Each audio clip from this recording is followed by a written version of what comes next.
All right, I'm live. Yay! All right. Welcome to another Sunday morning. As you can see, I've got my Cool Drive Blanchard Racing Team James Golding shirt because we've moved teams this year. So, yep, backing my boy Jimmy Golding. This shirt took ages to get delivered. I don't know what took so long, but I had another shirt that I ordered coming from, I don't know, Melbourne or something. Maybe this one came from China or something. It's what is it? Motorsport. Yeah, Motorsport Distributors Group. I've got quite a few shirts. I think a lot of the racing shirts come from those guys. So maybe they're made in China or something. Does it say?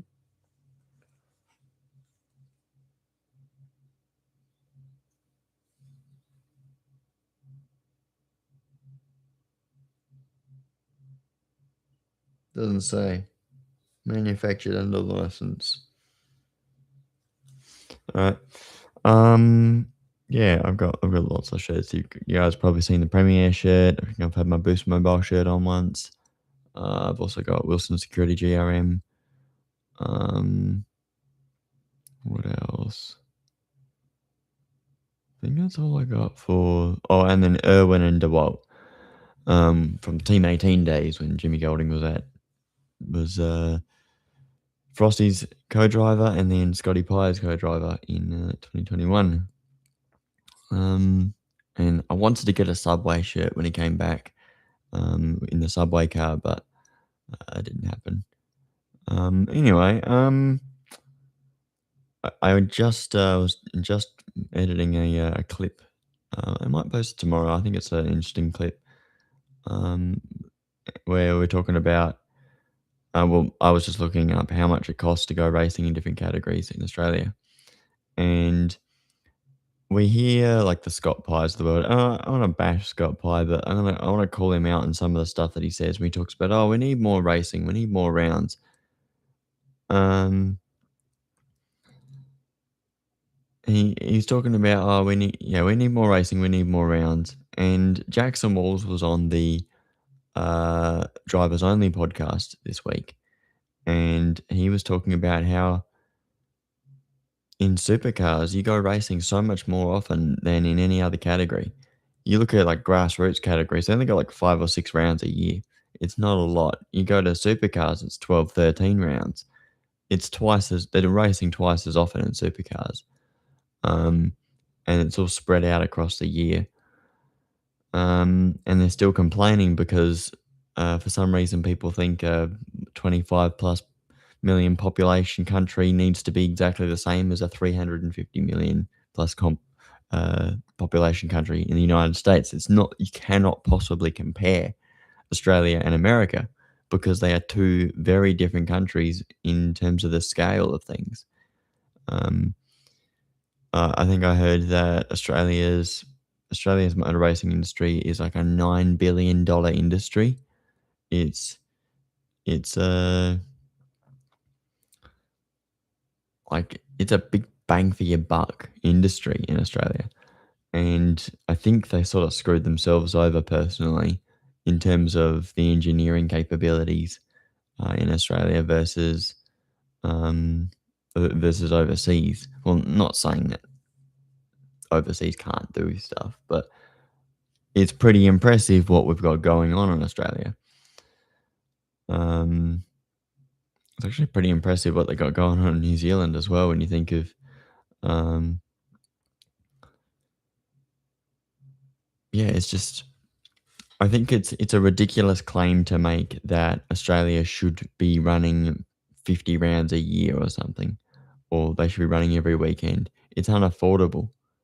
It's like most people go, okay, yeah, we can race Hyundai XLs for um, I don't know how much it costs per weekend, but it'd be a lot cheaper, massive amount cheaper actually.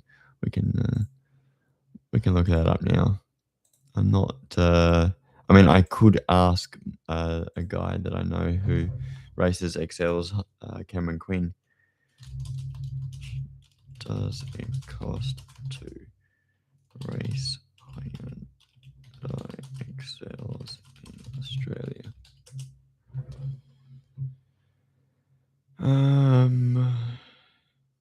car builds between 6 and 10,000. Weekend of racing costs around 1,200 to 1,500, covering entry fees, fuel, and consumables. And then you can do DIY. There was a car at the XL Enduro in December last year. And I was talking to a guy, and he said he got it from a wrecker, whereas Cameron Quinn got his from what's it called? Oh, that reminds me, I need to buy a Quinny shirt.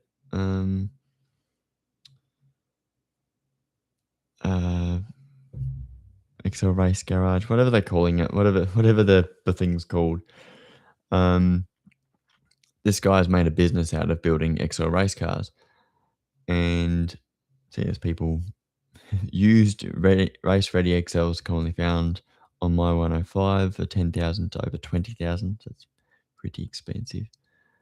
And yeah, DIY, you can buy one for $500 or $1,500, and then plus spending the money to put the roll cage and the harness in, 6,000 to 10,000. So almost be better off going through the guy who builds them.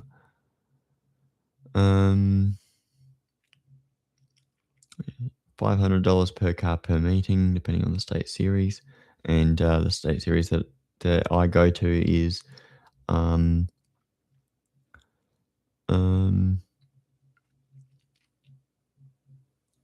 Circuit XL South Australia. So that's really, really cheap for what it is. And hang on, if we look at how much it costs for, so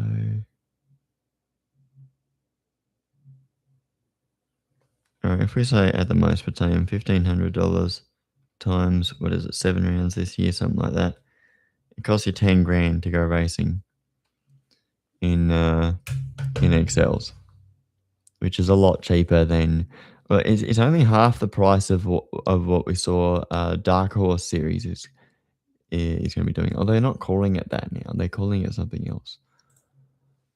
It's called Mustang Cup Australia, and it's an absolute mouthful.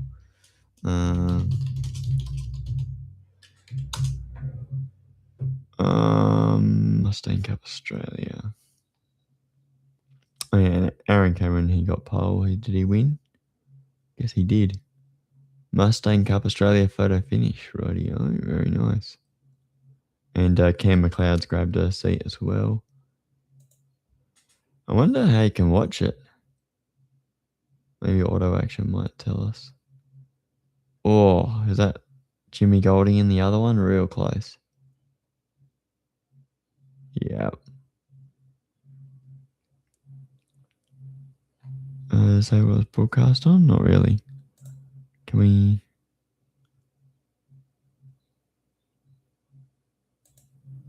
Any news on that? The bonnet's gone up and smashed it. Jesus. That's bad. Who was it? Josh Anderson. Is that one of the legends? Because they got two categories in Dark Horse. They've got legends, and then they've got regulars. And so basically, if you're 40 plus, you're a legend. If you're and then you got rookies, and then you got the normal races. Yeah, Josh Anderson. But I don't know who some of these guys are, but I like to think of them as gentleman drivers. They probably aren't gentleman drivers, but they could be. Just think of the person who's likely to have $240,000 to spend on a Mustang Dark Horse race car.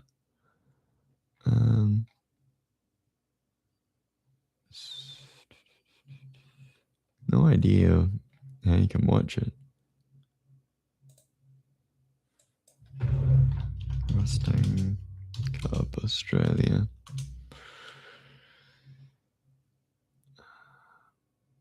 Is that the official website or something?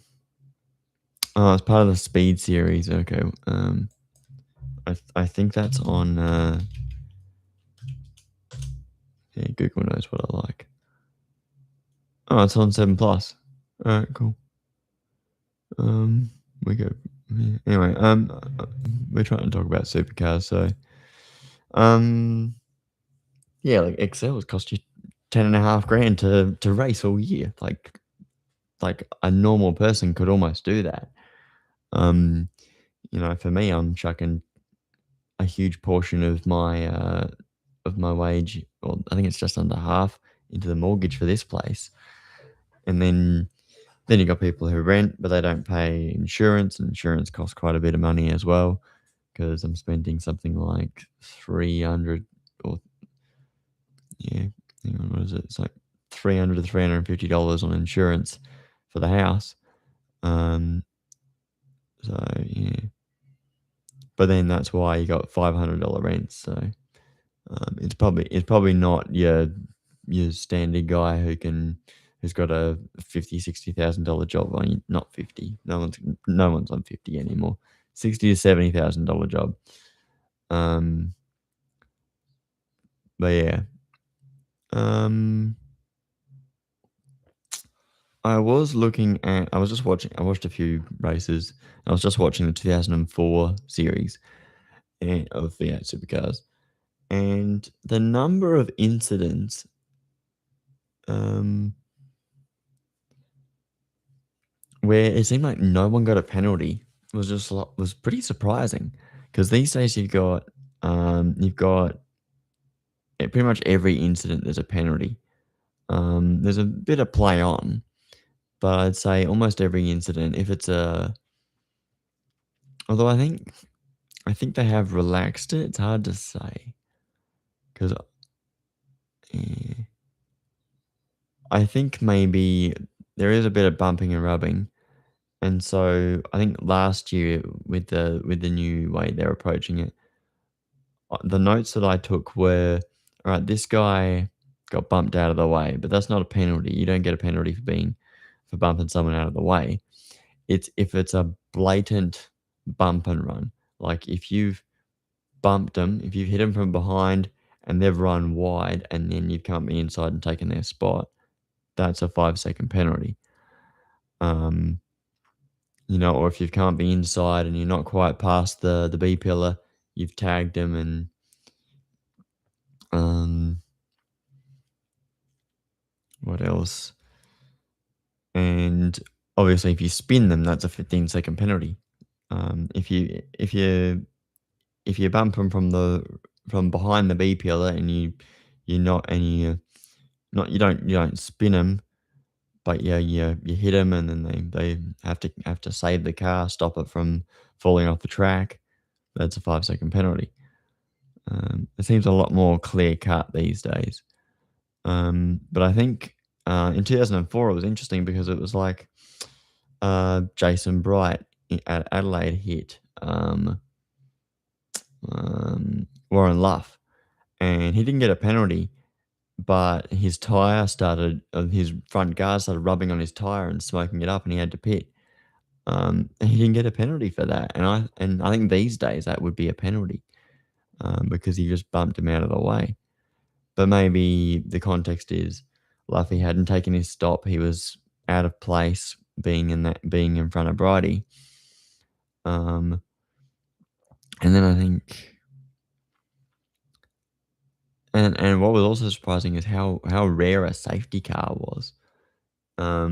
I think they had a safety car for when Garth Tander had issues and he was sitting on the front straight, and but other ones like Todd Kelly hitting turn 8, he was the car was stopped at the end of the hairpin, and they just left the car there and it was play on. Um, Whereas these days, I think they would call a safety car and get the car out of the way. What else was there? I feel like there was more than just those two. I think there was. Um,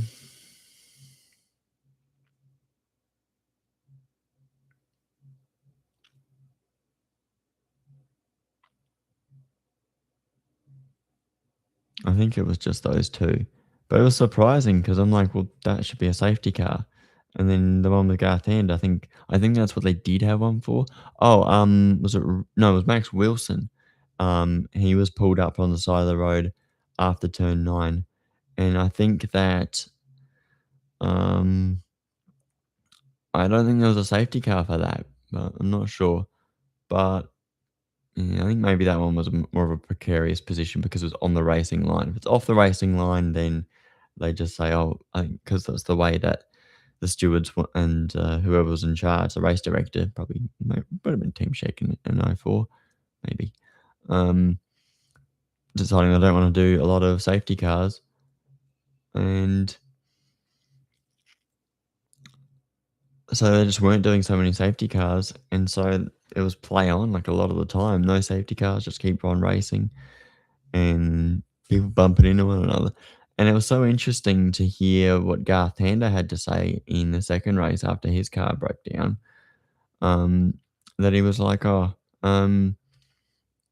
it's with the point system, it's not worth putting a move on to get 6 points at the end of the race if there's a chance that you tag them and then get a penalty for it." And I'm thinking, but they didn't get penalties, but he felt like they did. So it's just, but it's also a shortened version of the race on YouTube, so it makes you think maybe they did get penalties. It didn't look like they did because Jason Bright didn't get a penalty for tagging Luffy. Um, it's just interesting. Um, what else? I was thinking of actually going through 2017 to 19, looking at Simona Di Silvestro's career because we were talking about her and Bootleg was complaining about her, saying that she was no good. And I say that, what did I say? I said that, maybe other drivers, because they were more experienced in supercars than her, is a lot harder to say that she deserved that she was just no good. And we were also talking about drivers coming from open wheelers into supercars or from two wheelers into supercars, in the case of Casey Stoner. But we'll focus on the open wheeler stuff. And from what I've seen, a lot of the guys who went down the open wheeler path and then went into supercars were very good.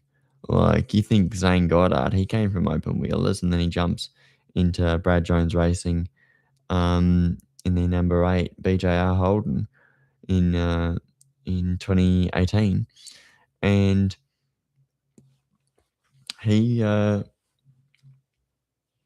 was pretty good straight away, and he was getting poles, and ended up in the main game in 2020 and 21. He was very impressive. Um, and I think that Thomas Randall was pretty good straight away as well. Like, Thomas Randall wasn't bad at all in Super 2, and what he's struggled to do is maximize his performances at Tickford in the main game. So,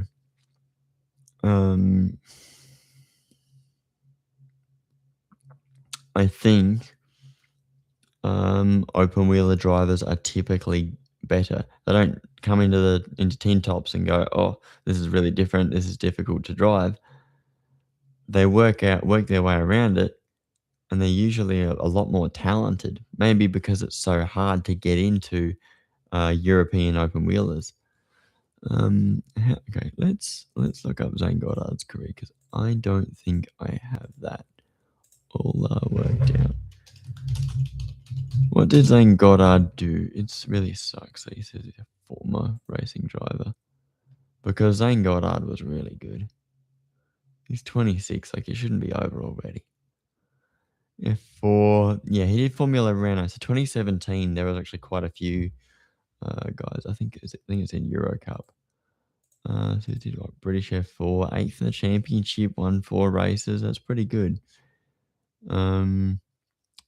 Formula Renault Euro Cup there, but there was also like Louis Leeds, Thomas Maxwell. Not just those guys, but also I think Max Future was also one. Will Palmer, and Robert Schwartzman, Logan Sargent was in there around 10. Tommy Randall, Gregoire Saucy, Alex Peroni,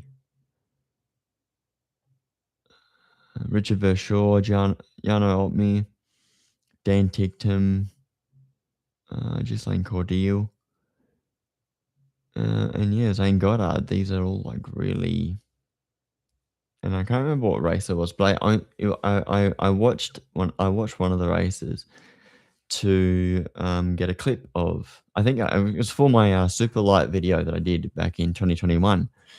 Which it might be good to do a redo of that because I think the audio sucks in it. So here's Zane way down the order here. I think it might have been Hungary or something, but this is before I used to watch much Formula One stuff, so I didn't really recognize the tracks. And obviously, I got the F1 Manager game, so I'm much more familiar with the tracks. But there's Tommy Randall coming in the middle of the season after whipping everyone in the Toyota Racing Series. He's come in, got points in Hungary straight away, and then he's coming halfway through the season after 4 rounds. He's well down. He just started picking up points and started doing a really good job. What team was he driving for? Was he driving for a particularly good team? Let's have a look. ADF by Adrian Vallis. His teammates. Oh, I guess he replaced Saucy. That's interesting. His full-time teammates are Henrik Chavez and Axel Mattis.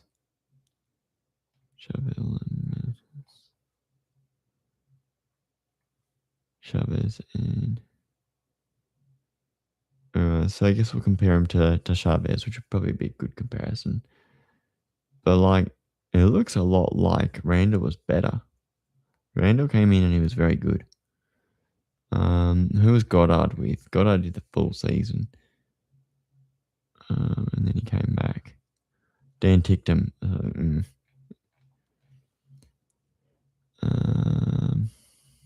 There's Dan Ticktum.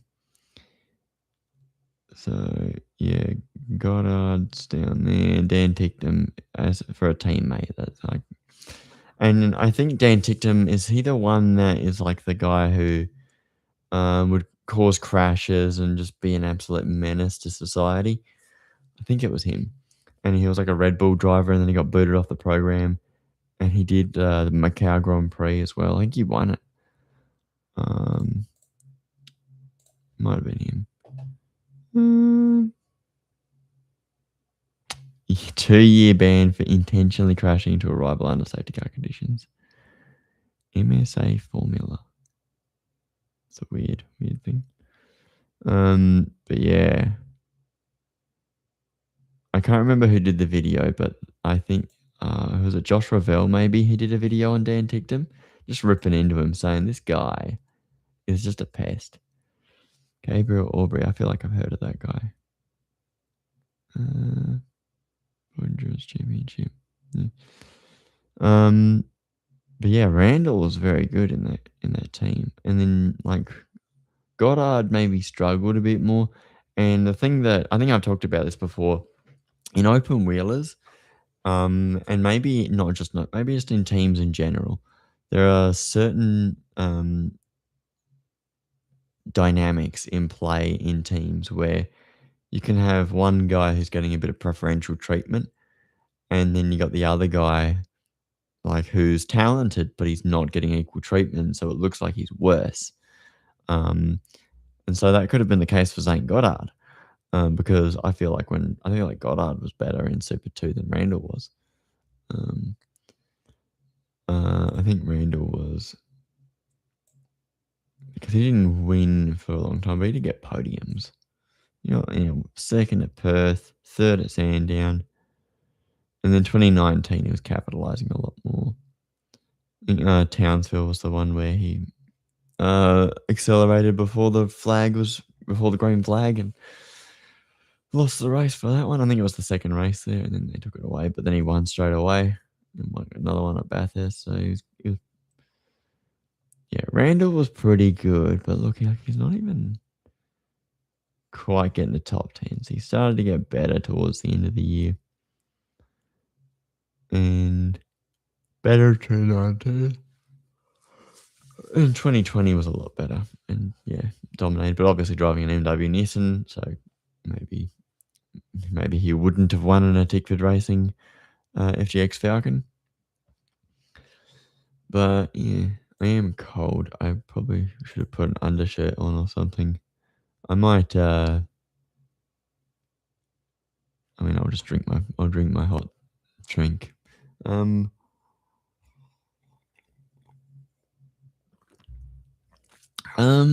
But, yeah, I don't know, maybe we'll what else? What can I do? We might make it a 1 hour thing because I've got a lot of editing to do today for Same Industries. I gotta do some stuff. I actually wanna get those clips done as well. I wanna get a bunch of videos done. What else? So,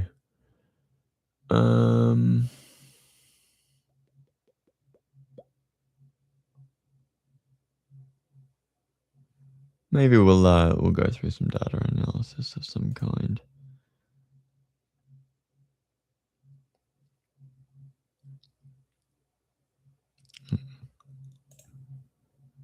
What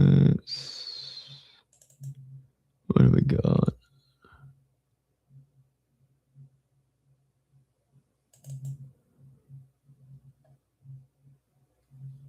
What was I thinking of? I was thinking of Jason Bright, actually.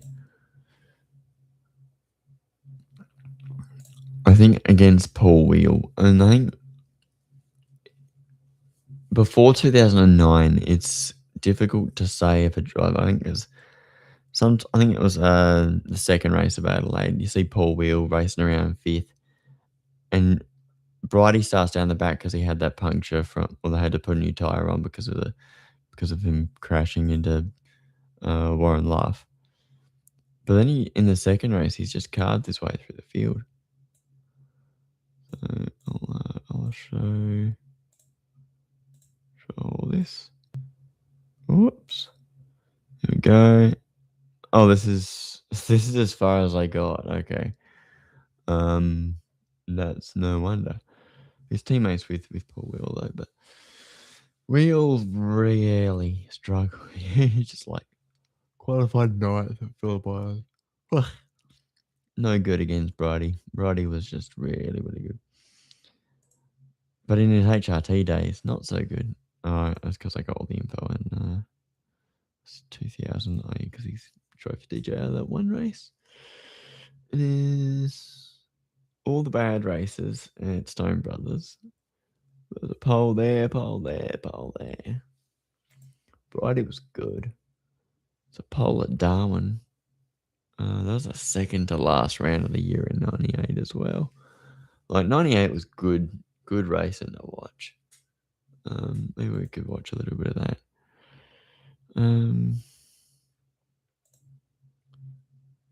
Or maybe something else.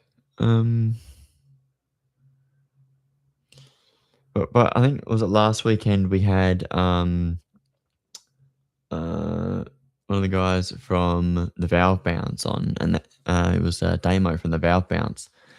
He was like, I really like the data analysis. I'm like, all right, maybe I should do more data analysis. Because I do like going through my numbers and working things out and being like, nah, this is what's going on.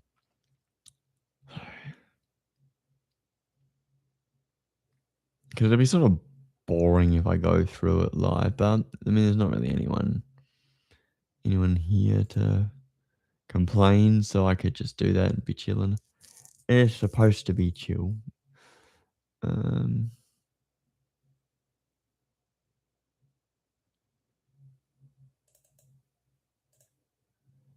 got a how good was Peter Brock video that I want to do as well, but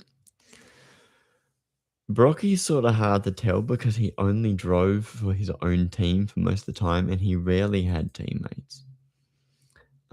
Except for in 96 and 97.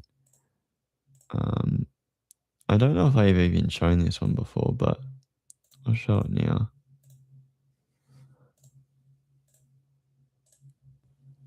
Here we go. Alright, so he didn't get a teammate until 1990. Was it 88? Jim Richards, and Richo beat Brocky. Like, he was beating him in the championship. He got the only podium out of the two of them. And it's Peter Brock's team, right? So he should have been able to beat Richo. So, but like, look at it. Actually, you know what? Let's watch Winton 1988. Let's do that. All right. If we're gonna say things, let's get the evidence and watch 1988. 88 ATCC Winton. Right. Which means we'll probably be now. Is it actually around? And Murray Carter in a. I mean, it is the 80s, so. Well, there's one. That's a full telecast. God, I love how good everything is. You can just see so much old racing. So I got this one 40, 44. This is probably just the race. It's 44 minutes too. This telecast is brought to you by Goodyear, makers of Goodyear Eagles and NEC Sporting Spirit. The truck championship. And there's no music. Did I might cut it out? I think you might have done. I think it might have been cut by YouTube. Some NASCAR crashes. Oh, jeez. Has that been NASCAR as well? Larry Perkins and the NZ Commodore. Motorbike racing there. Rally. Formula One or something. Maybe IndyCar.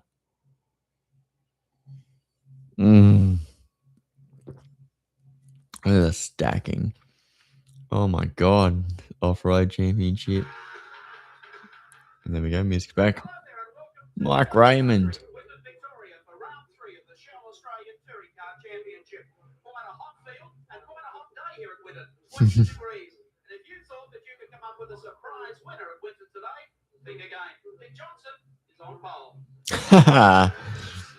If you thought it was going to be a different day, it's going to be different. Then you're wrong. It's going to be boring. Who's that one? The George Madecki. Not George Madecki. No.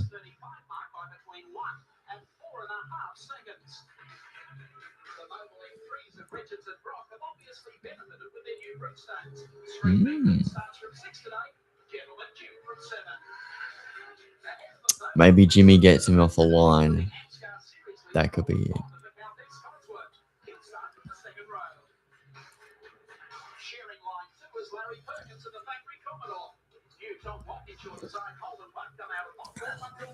I think Jimmy and Rocky would have been the same age.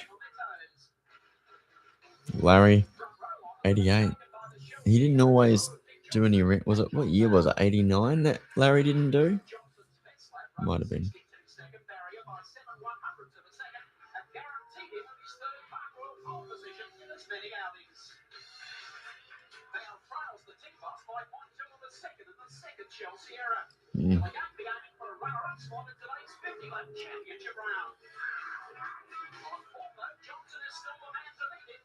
Oh.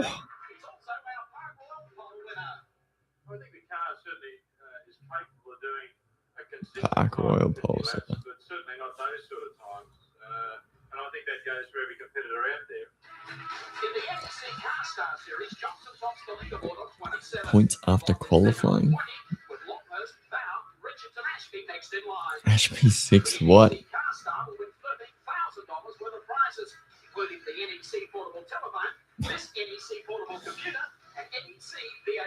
Oh wow, that's good. Because I missed a meeting in Amaroo a couple of weeks back. I'm certainly going to try and get extra points wherever I can. And it looks like I just might have to go and do an Amaroo meeting to actually keep ahead in the point system. What did he say? What do you mean by that? An Amaroo meeting. Maybe it means a sweep.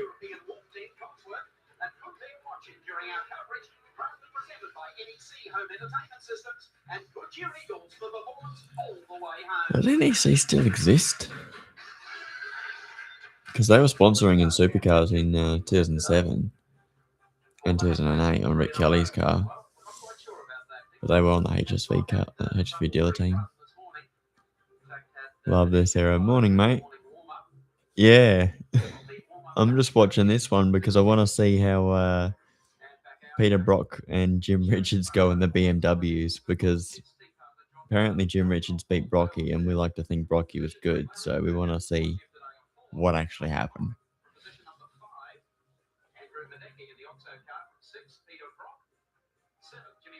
Oh, there's the exact same qualifying time as well.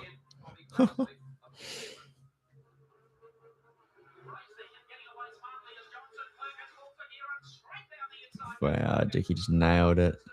Larry gets him too.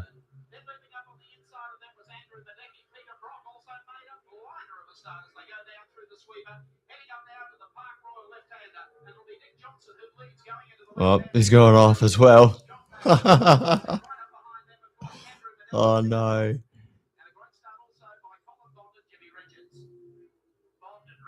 Is that Brocky's up into what, 5th there? So Brock got a good start, so I think Brock dropped to like 8th or something, or wherever he dropped to. Ooh, Larry. No.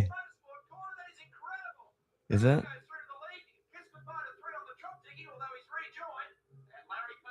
I think that's Neil Crompton with Mike Roman. It sounds like him. It would make sense as well. Oh no. Poor Dickie.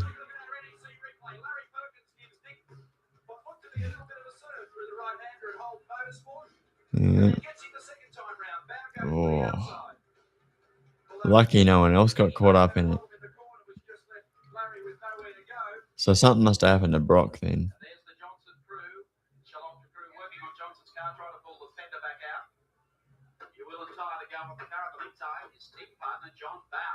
This is like a full broadcast, so a 40-minute broadcast.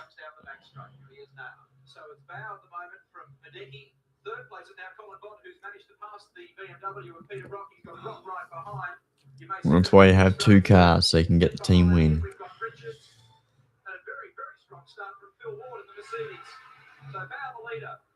The Mercedes. It must have been a separate class then. I don't think anyone was competitive in the main class. In a Mercedes, anyway.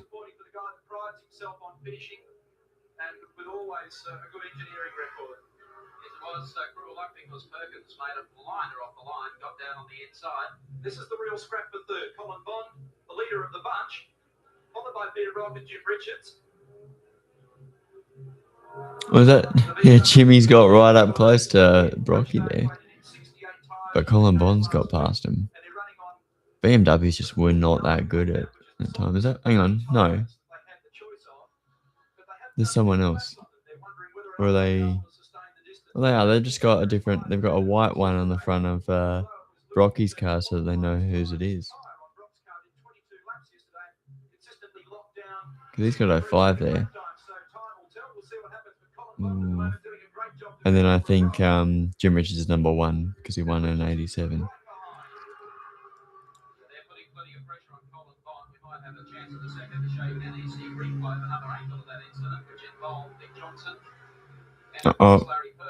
Why would we see that again? We've already seen it.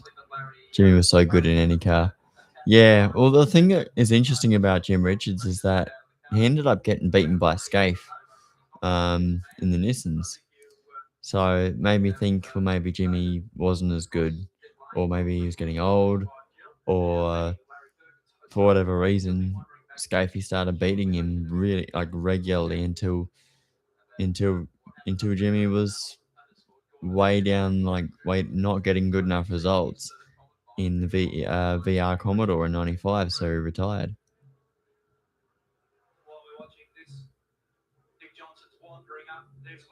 There's Larry. But yeah, back in age was a factor by then. Scaife was on the up. Yeah. And it was probably becoming more of a factor. It was less common for there to be young drivers in the category. Like a lot of the guys there are in their 30s and 40s. Probably thought there was a gap there, and then as Nick closed back down on the apex, the gap vanished rapidly. There'll be an interesting confrontation after this race, chaps. Third place the battle at the moment. Caltech's Sierra being driven by Colin Bond. Who else would have been in this field in '88? Amscar series at Amaroo Park. Picked up 2 wins there at the 10 and 20 lapper. And he's got Peter Rock right behind it, Jim Richards, and then Andrew Bagnall being chased by Phil Ward in the Mercedes-Benz. Rocky back running in touch with the... Yeah, you can see the number a lot better from that angle. Really throwing the car about today. We go across the line. Jimmy Richards sitting right in behind his team partner. He is not getting past that Sierra. Oh, wait. Nah. Too shaky. Couldn't do it.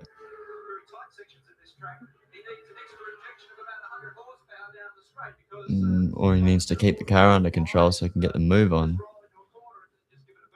And Jimmy's just sitting there pretty, letting Brocky put the moves on.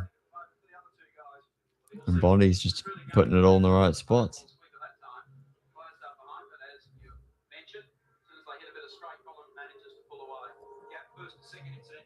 Jim was 45 when he won the 92 Bathurst. Yeah, I think Bond was crafty. Yeah. Bond was pretty impressive for what he achieved. He was in the Alfa Romeos for a long time, wasn't very competitive, and then he got a Sierra and he was up there. I think he even won a couple of races as well in the 90s.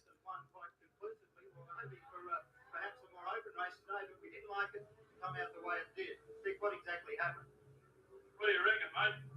Bloody Larry Fergus reckons he's got no peripheral vision. He hasn't got any forward vision either. Like he just ran straight in the back and he put me sideways and then crashed into the front of me here. And wrecked all the steering rack. Like if that's the way he wants to win the championship, well, that's pretty cool.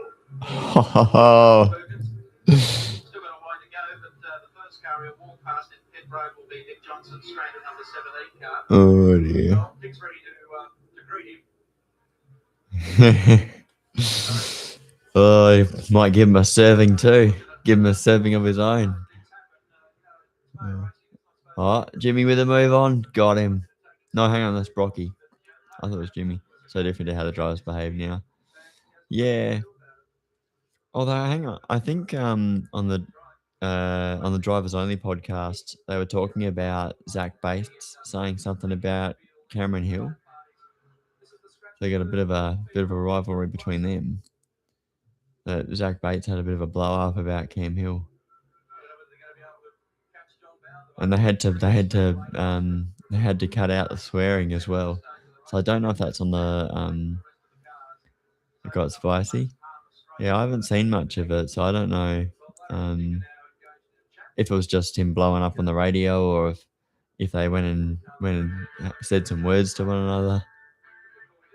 Andrew Madecki.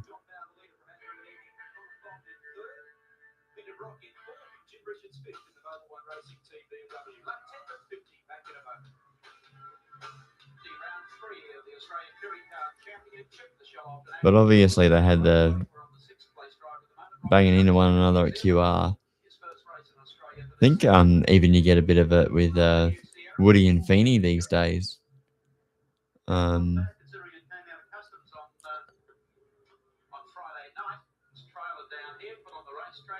But I think maybe these days people got to be a bit more careful with what they say. Oh, there's Robbie Franchevich in the 25. That's right.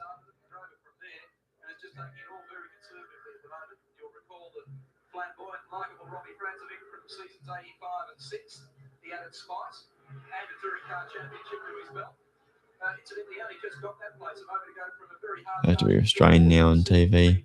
Yeah, it's a shame. Best overseas, he did a great job with the smaller car in the opening 7 or 8 laps, but then it just came to the pits a moment ago with the car smoking, but has rejoined the field. But Robbie at the moment's got Andrew Magna from New Zealand right behind, so the two Kiwis are having a good battle. It isn't a beautiful car, this car of Robbie's gloriously finished. There was some doubt yesterday as to whether I like the story of what happened with Robbie Franchovic and Volvo. I did a video on it a couple of years ago, where Robbie had just had enough of dealing with management at Volvo, and he what was it? Can't remember what the story was, but he spat the Chewy at him, and he's kicked the door in or something on the car, and they just sacked him on the spot. Well,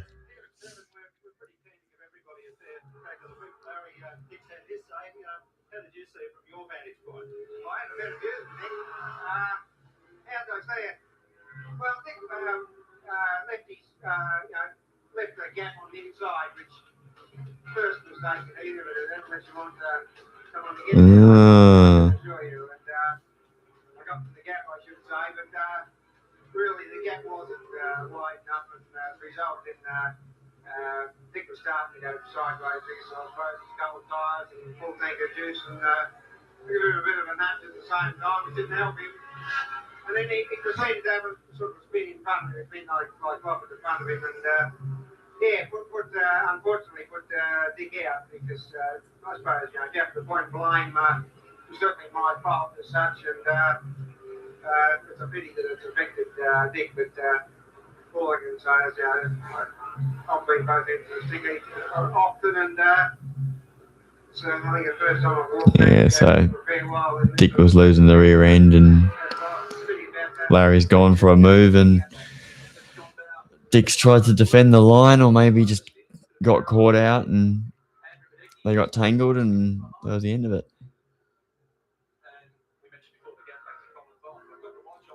So can't really blame Larry for it, I suppose, unless we see a lot of that sort of thing. But drivers are going to go for moves. They're going to be able to have a go, and no need for a penalty. They're taking each other out. Very,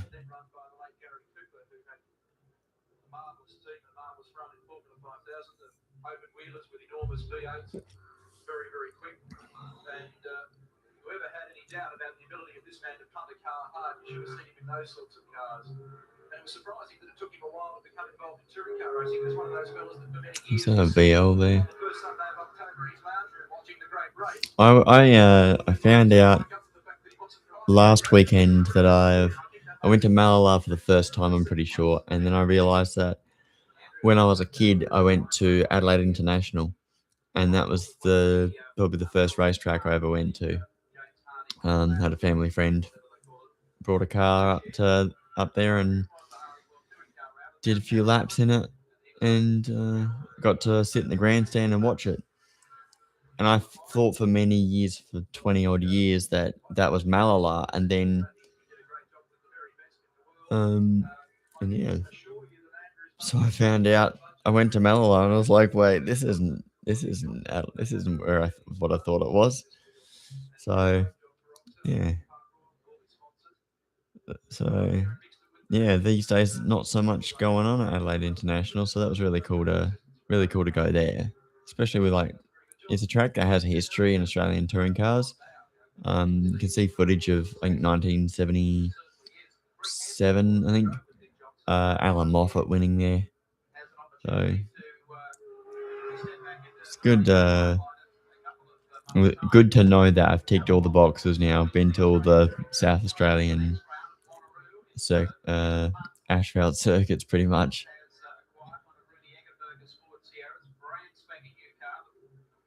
Well, I think Adelaide International might be closer to my house than Malala, because Malala is like a half-hour drive from where I live, and the Bend is an hour and a half or something. Did have some cool racing there. Yeah, I saw a video recently talking about what's going on there, because it's owned by the Jane family, and they don't spend any money on anything. And pretty much same as Calder. Although Calder's had a bit of an upgrade, so it's getting a bit more racing. But I don't know if Adelaide International is going to, but I think they used to have like burnout competitions at Adelaide and drags and stuff like that. But I think it's one of those places that needs some money spent on it. makes me wonder if the Shahins maybe would have had a go at buying it, and maybe the Jane family weren't interested in selling it. A bit like what people say about the Fox family who own Phillip Island. Jane's family need to do better. Calder had some work, but it's still not where it should be. Yeah, well, obviously, Thunderdome hasn't had any work on it, but it's pretty much just a giant museum. I think people do like burnout competitions and stuff at Calder, but yeah, it's obviously not up to standard to be a supercars round. Fox family stopped spending too. Yeah, it might just be just raking in money from people paying them to use the facility. Drags and burnouts, yeah. Because I think that's how MotoGP has ended up coming to Adelaide, is because Phillip Island needs a lot of work and it's just not up to scratch anymore. And they wanted to go to Albert Park, and Melbourne said no. So MotoGP said no. So Adelaide wins. PR is really expensive to book. Oh, okay. Wonder why. Because obviously you got like a native wildlife there as well. You got the birds, and you got the I think it's just the birds of the ducks and stuff.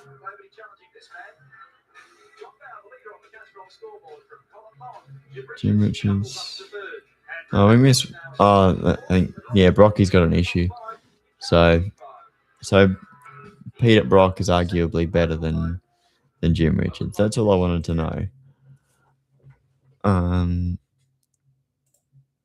So here we've got Brocky pretty much beating Jimmy there. 6 down to 7. So he still finished the race in 7th.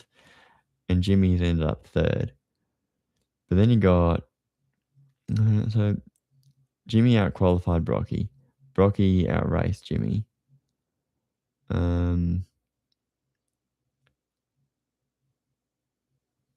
It's interesting because some of these, what happened there? I think once Jimmy started out qualifying Peter Brock, it's pretty much all over for Brocky, I think. Because what's that? Didn't necessarily beat him there, but we could say beats him in that one. Doesn't beat him there, but I think there's an issue for Brock at Sandown. Beats him in that one. Beats him in that one, maybe. But maybe he had an issue as well, P8, because P7 was apparently stopping to pop the bonnet and look at the engine. What else have we got? Brad Jones, teammate in 89. But Brad Jones was, well, I mean, wonder if he actually finished a race without having an issue. It's Perth, and then you got Winton. But Brocky was on. He was battling for the championship there. If he didn't have those 2 mechanical failures, he might have been right up there. Might have actually had a real shot at beating Dick for the title, but only 1 win. Probably not good enough because Dick was winning races. Andrew Madecki is his teammate, and Madecki was nowhere close enough to beating Brock. 91, Brock was apparently Larry Perkins with the deal with Mobile One and Brock was that Brock had to finish in front of Larry. And so I think he said that it wasn't until the last race of the year that he passed him. And there was an Oran Park there because he knew that Brock wasn't coming back, Mobile wasn't coming back. So don't matter. And I think Larry got Castrol on board for 92. And he got Advantage, Crumpo in for a little bit, but just mechanical issues constantly. Actually sort of competitive, but 93 and 94, it doesn't tell you what the qualifying performances were. So I might need to go on NatSoft or something one day to find the actual results. Because you can watch the race and it's really hard to tell with how blurry everything is. Trying to see what position everyone's supposed to be in. Yeah, beating Missouri there. But Missouri out-qualified him a couple of times. But then Brocky gets in his groove and starts doing a good job. But maybe Missouri starts having issues. He's 10th, 11th. So he's top 6 for the first 5 rounds. And then you got Lounsey. And I think people like to think that Lounsey just smashed Brock and that Brock was washed. He was too old. But he wasn't, because he's out qualifying him half the time. So 5 times that Lounsey out qualifies Brock. And then 5 times for Brock. But then Brock's got issues where he's just how many times? 3 poles for Lowndes, 2 poles for Brock. So it does look like Lowndes is better, but then obviously starting the year with a crash isn't helpful. Lowndes is top 5 all the time until he crashes. He's had a couple crashes there, it looks like. Mechanical drives up to 7th, which I think with a HRT car that he'd be able to go further up, but it's probably a more competitive field in 96. Got to think of who was in the field at the time. You got Glenn Seaton, you got Johnny Bower and Dick Johnson, you got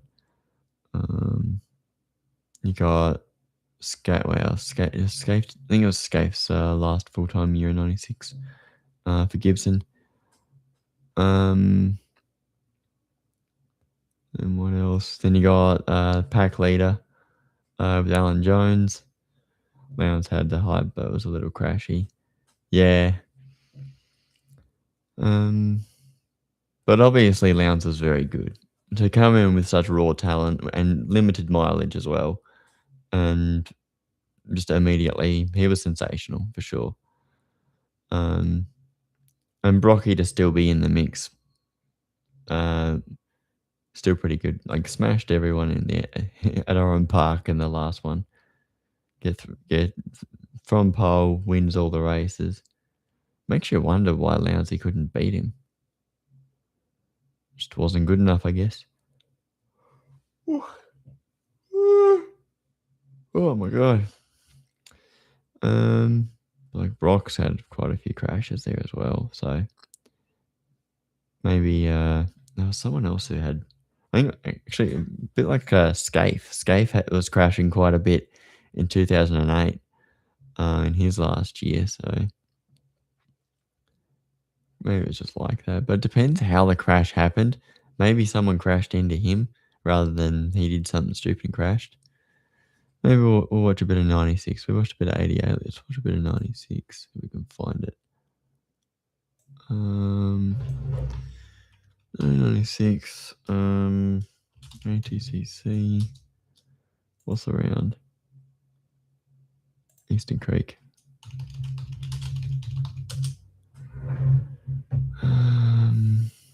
We want race 2. That's what we want.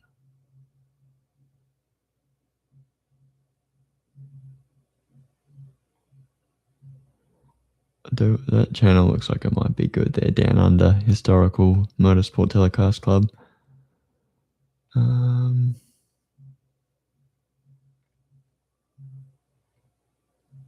Here we go, race 2. Well, it's only 18 minutes. They start from where they finished in the first heat. Craig Lowndes alongside in car 15. Row 2, Glenn Seaton in the Ford Credit Falcon. Wayne Gardner, great finish that. He'll come up onto line 2. Row 3 is 05. Peter Brockup has been recovering. Mark Scaife alongside the Gibson Motorsport Commodore. Row 4. Not good for Brock. Well, it depends on if he did it himself. And just topping out the top 10. Row 5 is Russell Engel and his teammate Larry Perkins. They're just showing the top 10 to qualify. That's so annoying. Going down to the west, look at that massive lighting tower there. That'll be illuminating Eastern Creek like you've never seen it before. A bit later on this evening. Love how Lowndes' helmet didn't change for a long, long time. Look at her creeping.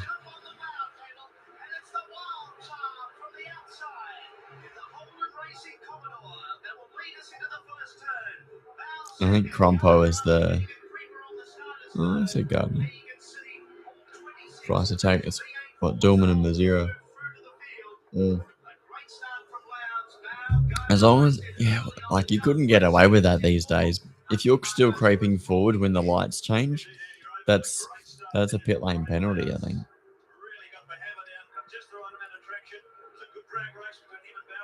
Which might seem a bit harsh, but it's not fair on the rest of the field for doing things right.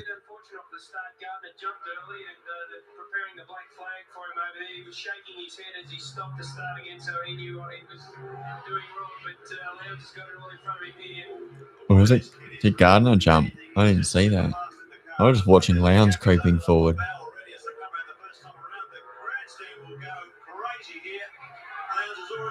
Like it's massive compared to what Brock Feeney got done for at QR last year.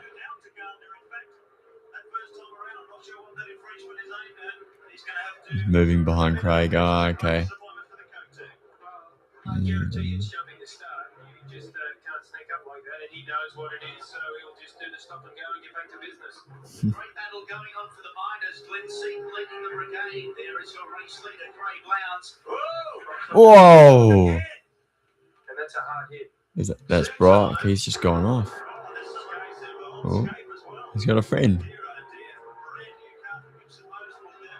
Who's that?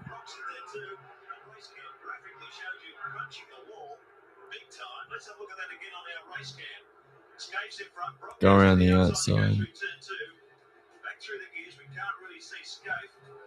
Brock's trying to go around the outside.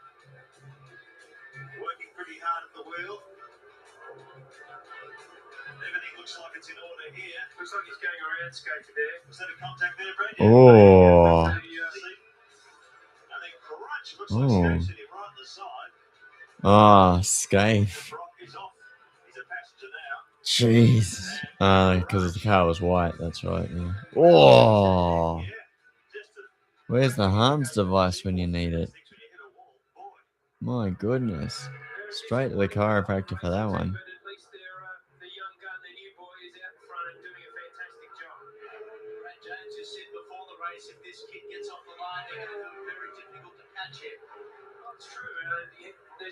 They have bolted. That's why harms are so important. Yeah, for sure. No, you can't muck around with safety. I think it was probably optional back then. Are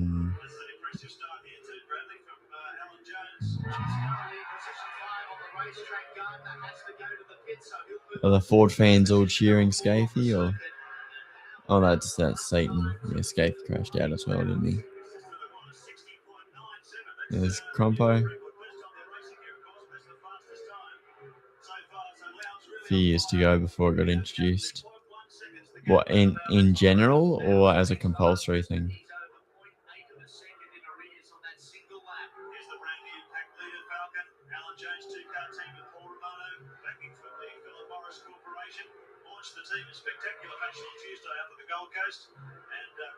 Both. Okay. Must have been developed by like Formula One and stuff. I can see it being like a Jackie Stewart sort of thing.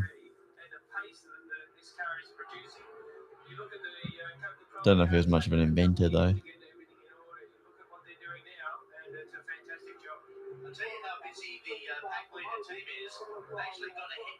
Actually got a hairdresser into the shop, lined everyone up, did their hair so they didn't have to miss out on work during the winter. Oh, that's good. Bloody hell. A hairdresser at the pack leader team.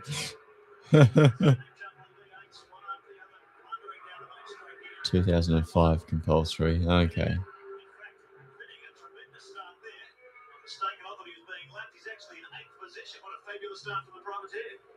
Fantastic job he's doing, and here we have the leaders getting Craig very smooth through there. It's a shame we don't have any other angles of what happened to Brock, but Johnny Bow and Lowndes just bolting.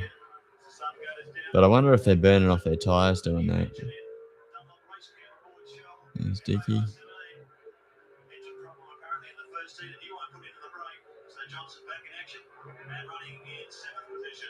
Team Johnson were very happy that there was quite a gap between these. They had a lot of work to do, and Dick doing extremely well. There he is on screen at the moment, screaming down the main straightaway here at Eastern Creek.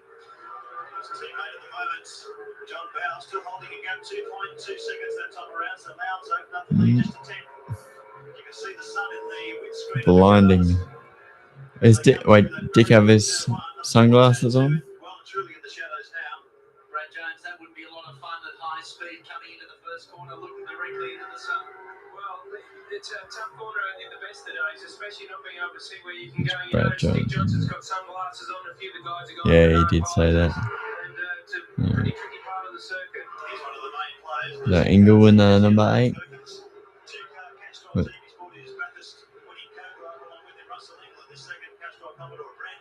Yep. Russell the Muscle.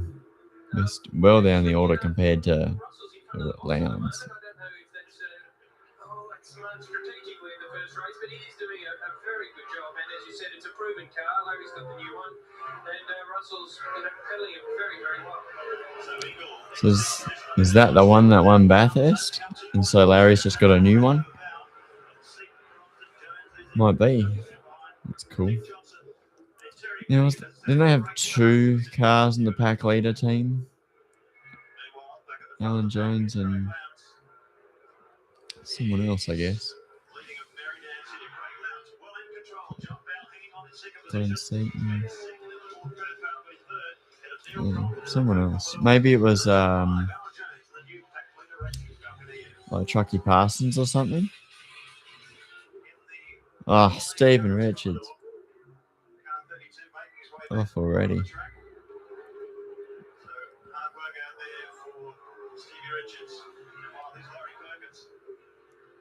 The record crowds. I guess we'll see when they come down the main straight. There's people there hanging on the fence.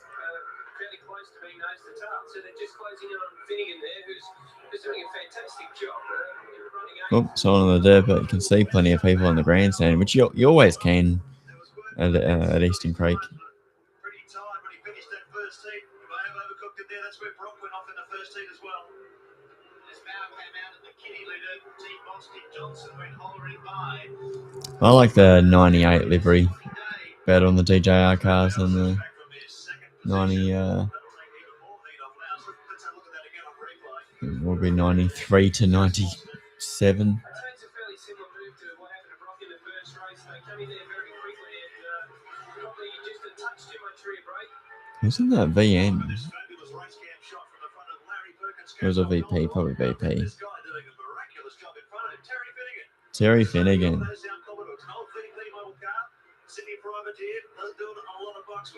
That's pretty good. But what position is he in? Come on, Larry, get him. Yep, here we go. Here it comes. Flying past.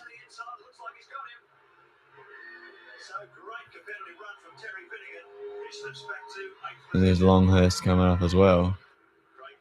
That's interesting. Maybe Terry like burned through his tyres or something. Both of us with this one for me is so good. You like this 96 one? Mm. I like the yellow. Seaton's. Yeah, well, Seaton's the Ford credit liveries are nice. I think my favourite Cedo one is the 2001 FTR one. I just like the little touches that they do with the red bits. There's Larko. I think 96 is Larko's first year, and he was shocking. He's broken the front. Larko. Yeah. And Cedo was so good for such a long time as well. Once he had a top car, he was hard to beat for a lot of people. Because he was like regularly out qualifying his teammate. Like even Stephen Richards, he was out qualifying. Who else? But then went to, obviously couldn't beat Lowndes because Lowndes is just that good. And then beat Alan Jones as well. Wasn't too hard. But you know, Alan Jones is probably... How old's Alan Jones? Is he a 60s or 50s boy?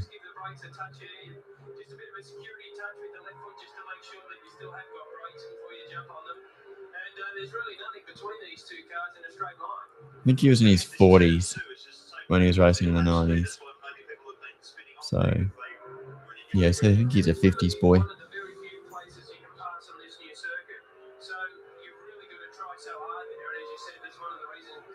Yeah.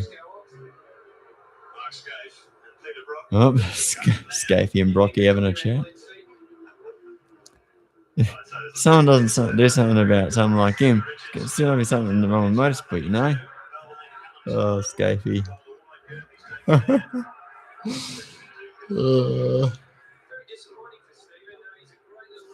Must have just been an accident or something. He's just lost control of it.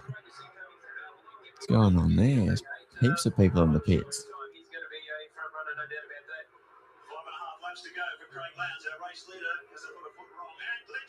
Ah, Cito. Jeez.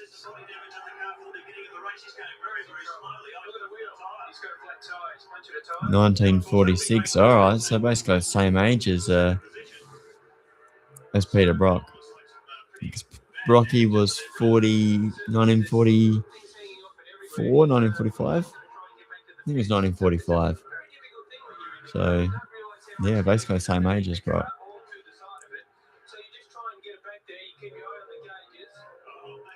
Alan Jones got an interesting career story as well.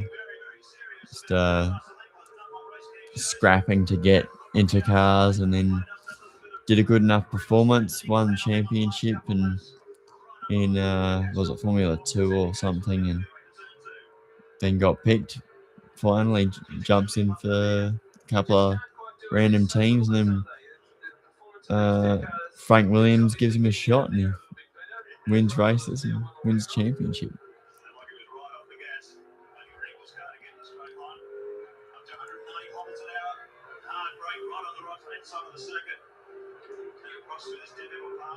Who's this? Must be Dick up against Ingram. Whoa! Close. Oh, Greg Crick. Actually, that reminds me. Speaking of Greg Crick.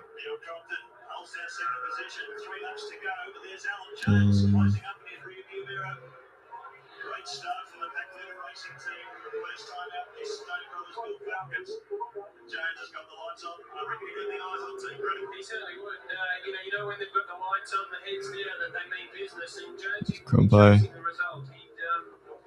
Nice and smooth. Running up the front. Greg Crick. Okay, no, okay. I've got a list of Supercars drivers' fathers and sons. I thought Greg Crick was one of them, but I think Rodney Crick never raced in the Australian Touring Car Championship. So you got Alan Moffat and James Moffat, Jim Richards and Stephen Richards, Dick Johnson, Stephen Johnson, Larry Perkins, Jack Perkins, John Blanchard, Tim Blanchard, Brad Jones, Macaulay Jones, Barry Seaton and Glenn Seaton, Tony Nosk and Mark Nosk, Drew Price and Shane Price, and Graham Ritter and Greg Ritter. So those are all the father and sons in supercars that have both raced in the category. Ooh, not an uncommon sight for Jonesy. Crick has her son racing there. Not related. I think Cameron Crick is not the son of Greg Crick. I think he's just another Crick.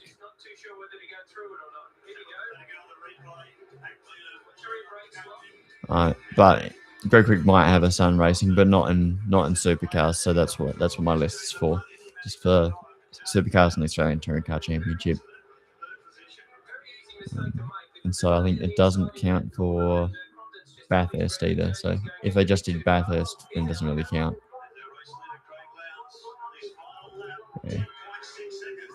Yeah, I looked it up. I was a bit surprised because I thought, well, there's a few Cricks out there, so I thought he was related, but he's not. He's just another guy. He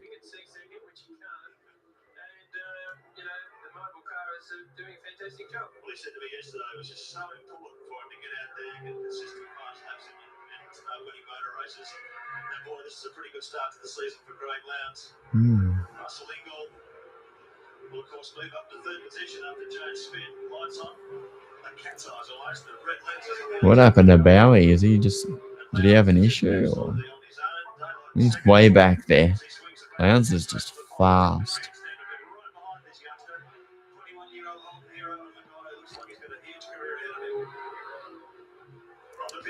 100%. Huge career ahead of him.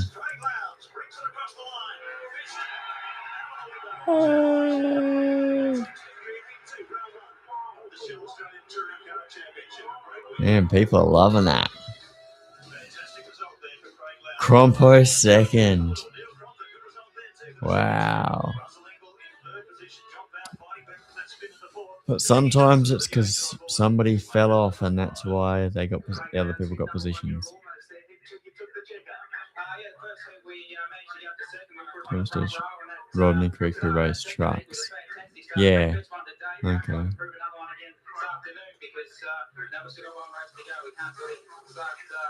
What did I say then?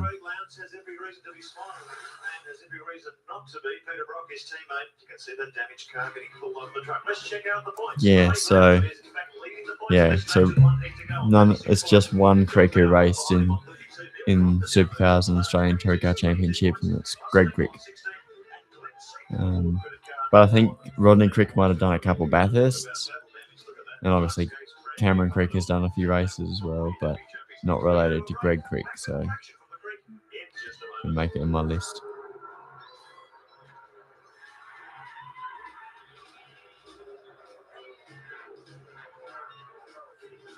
Is that the end of that?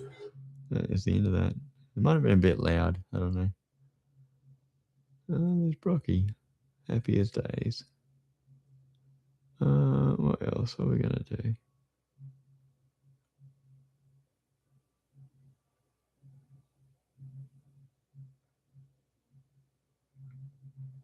I don't know. I don't know what to do. Could just watch more of the more Lowndes, maybe. Watching them just smashing each other. I was watching a bit of 04 this morning, Adelaide, and then I was watching the wet race at Eastern Creek. And it's just interesting watching what happens. And there's so much biff and barge and carnage that a lot of the time it's not because someone's good that they get good results. It's because things keep on going wrong for everyone else. And so, cooler roll over. Yeah, we could watch that. 1998 Lowndes Calder. That should do it. Here we go.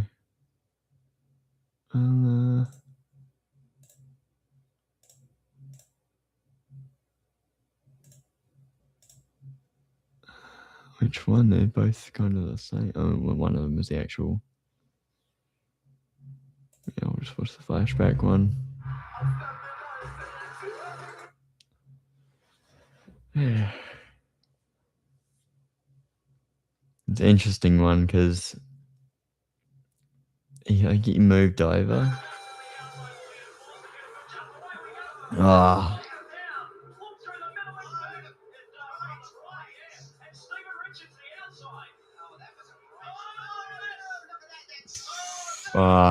Yeah. Just a big accident. Skittles. He broke his leg. You can see there was a contact there between two cars. It set off a chain reaction. And our championship leader, Craig Lowndes, one of the wins cars. Stephen Richards, boy, oh boy. All I want to do is get over there and just make sure that they've got all these fire extinguishers and everything. Because if that thing. Crompo's running across too. Look at the drivers running out. Tander is there, Greg Murphy. All these guys are friends. Crompton in there. They're all concerned for their fellow competitors. There's Larry. And welfare. They are all rushing in there to his aid. And that is exactly the same. Massive at times, such a big one. I want to watch the Larko and Paul Morris one. Watch that after this. Marshall's done a really good job there because the frightening thing, the thing they've got to be so careful of is to make sure there's no fire. Well, I'll tell you what, these are tough old cars. They built these mobile home racing team cars like Sherman tanks, massive roll bar structures in them, safety systems. So hopefully Lowndes should be. And McLaughlin 2019 at Gold Coast, that was a big one. Larry's inspecting the car, yeah. There's John Bow in the mistake that he was driving. Oh my god. No, Garth was a little bit crash happy back then. Oh. There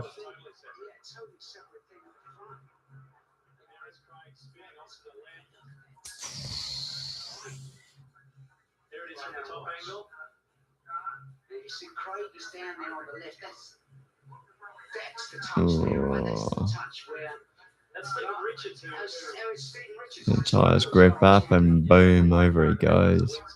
Stephen was obviously offline with it. He's frightening. What's this worry? It's identically the same thing as happened yesterday. They just, now.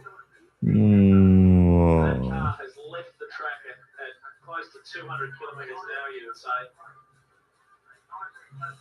That is very, very, very nasty.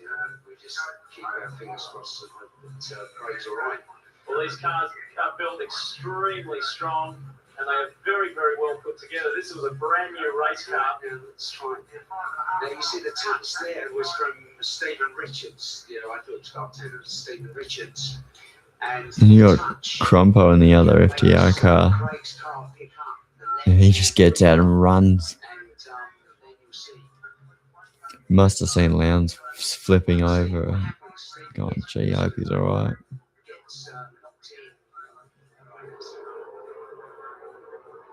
Boom, boom. The cars looked so fast back then. These days they don't look as fast. Makes you think maybe it's the camera, the way they shot the footage back then.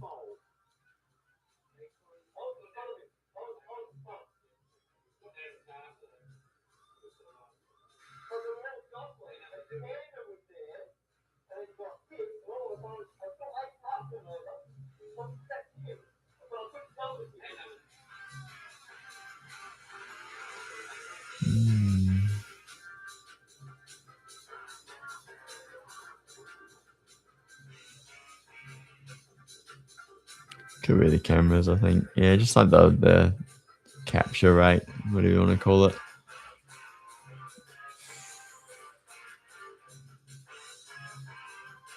Which is a shame, really. They should just limit the capture speed or something just to make it look like that.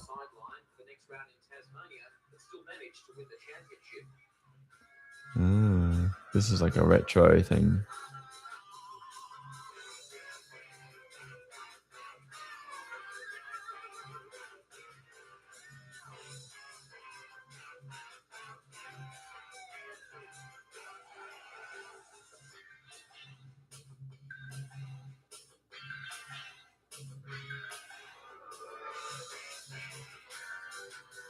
I do like the music of the eras.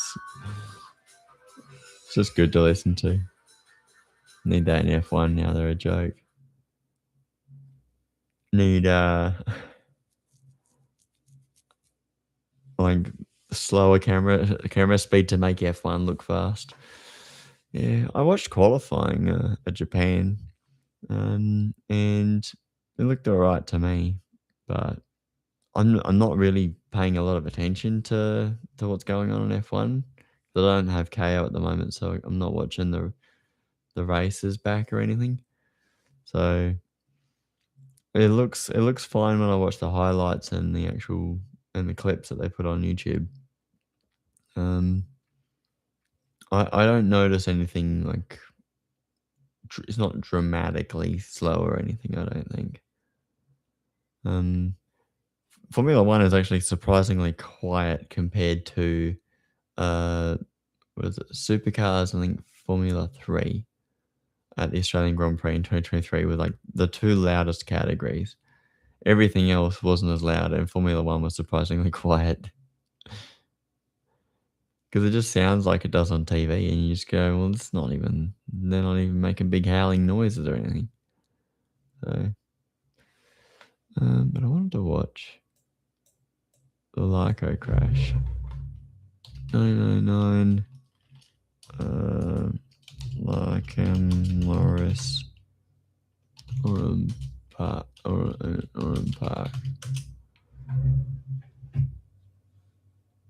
This one. This must be part of like a series or something that was done.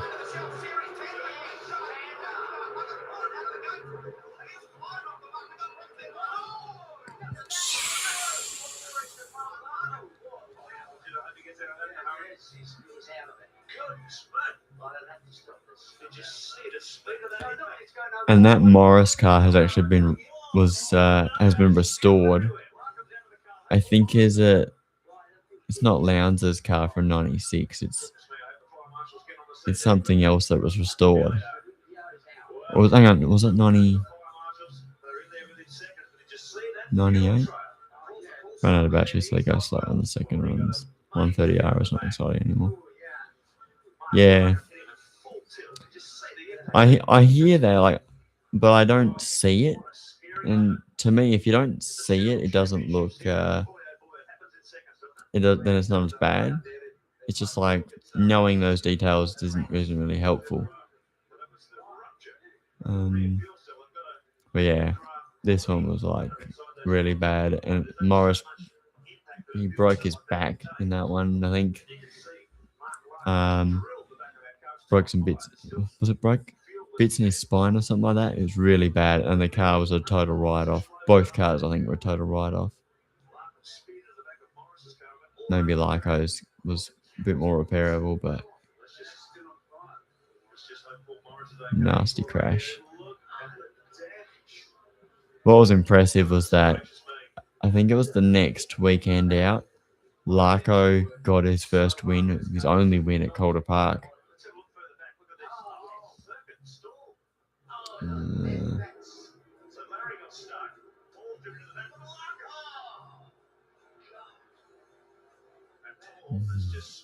2000 was a pretty crazy season because first of all they're complaining about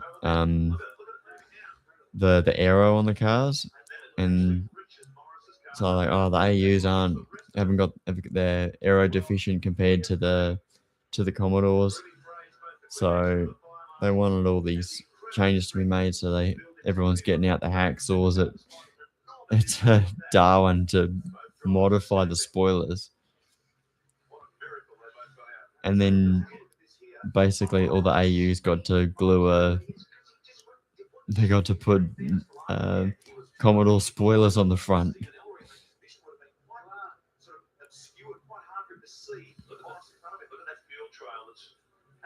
Jeez. How did it ignite? Probably just the heat from the cars or something. Or exhausts or something. I suppose they had the flames coming out of the side exhaust, whatever it's called. Pipe on the side.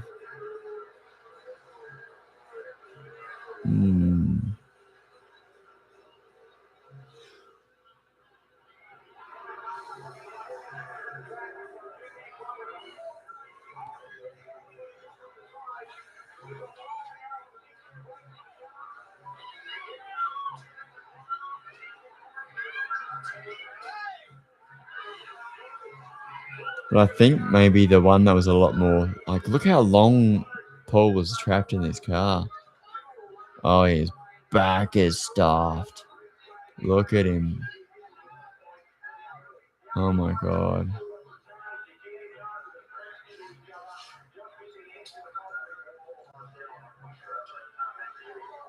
Jeez.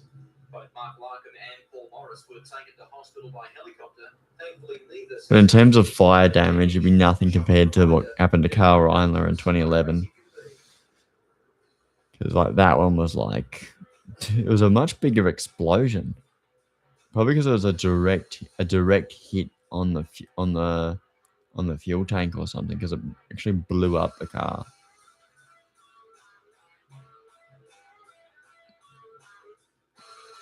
And then obviously Carl caught fire as well.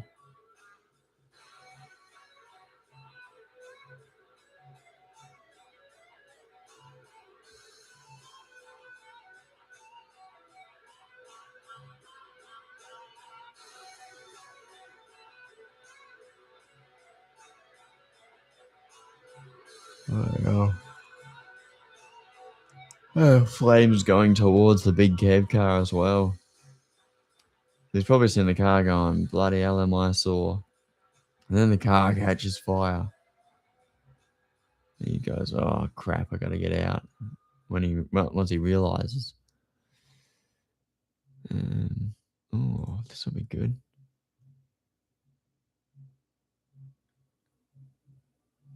Is it not gonna... You'll skip that. There we go. It's crazy. I think it was the race before that Carl actually qualified like 7th. That massive explosion.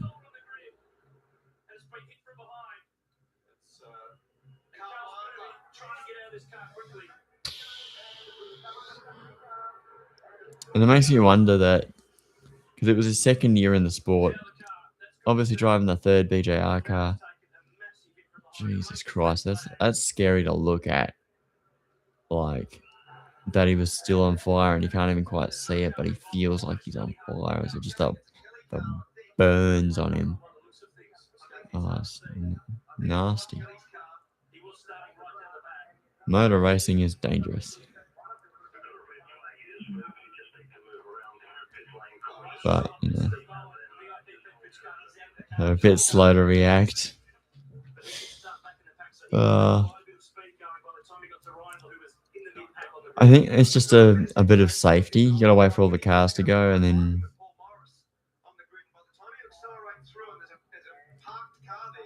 someone actively possibly dying and drivers walking. Yeah, well, there you go. You can't be doing stuff like that. If someone's, especially in something like this, you got to take their word for it. If they're in they've just jumped out of a burning car, run over and help them. Get them on the ground, get them rolling.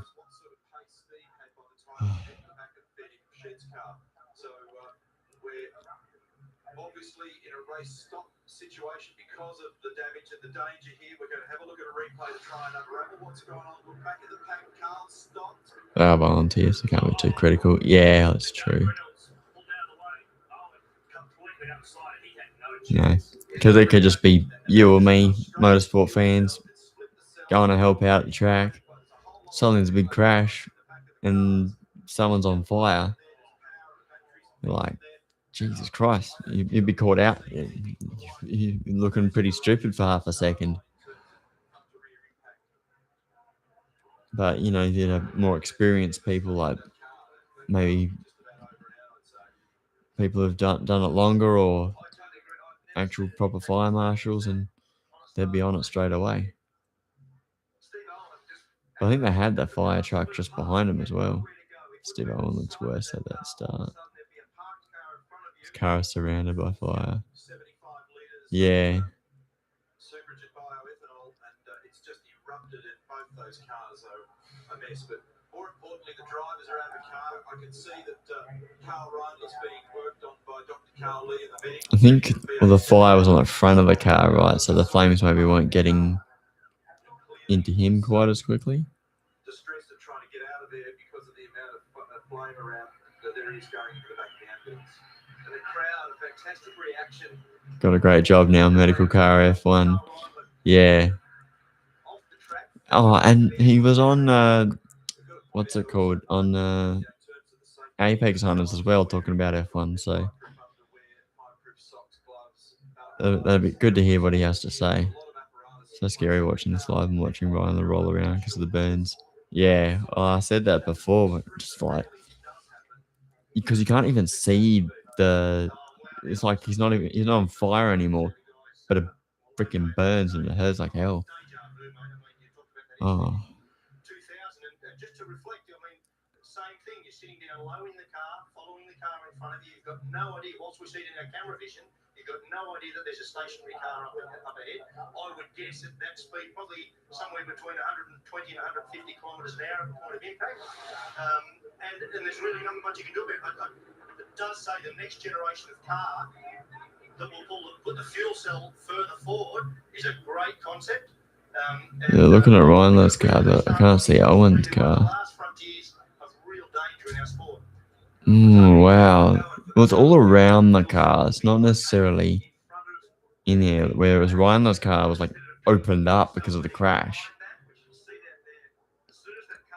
And the flames were getting right into the cabin and getting right to Carl.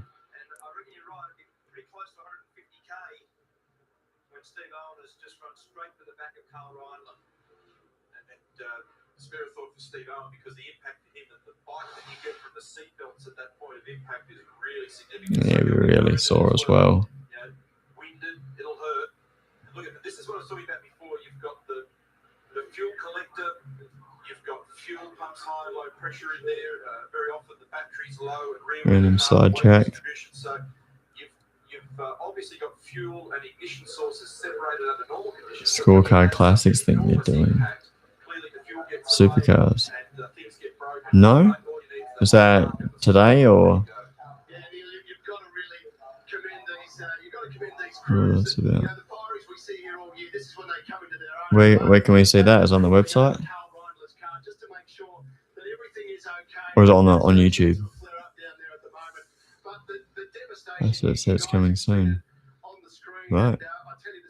Let's have a look. To see the pressure of that impact when you know the strength of the car and the amount of equipment, as you're saying, Neil, that's in the back of that car, and that is just compressed as though you put it in one of those giant steel compressors. Especially YouTube vid too. Okay.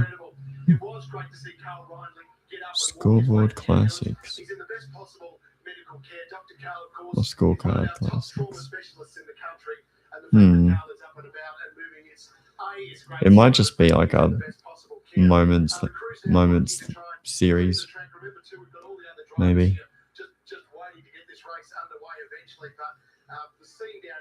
Or maybe great races. It's just got to be seen up close to be believed. You know, the debris that's around all over the track now. There are parts of plastic. There are mirrors. There are wings. There are front spoilers. It is quite a sight. Plenty of clean-up required, but Carl Rindley's car, the Phoenix Jets Commodore, severely damaged. The good news is that both he and Steve Owen are okay. We'll take a break from Barbagallo on 7 in just a moment. Well, we're making sure history stays linked to the new product, is my guess. Yeah, maybe. Yeah. Let's have a look at that. So you say it was on Supercars website? On Supercars YouTube?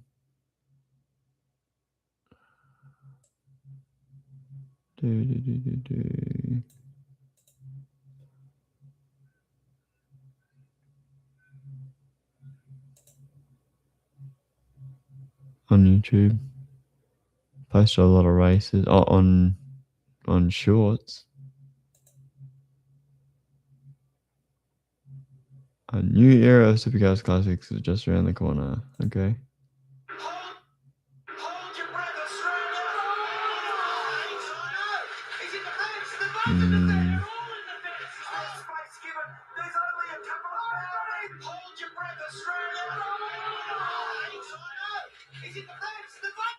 Right. Okay.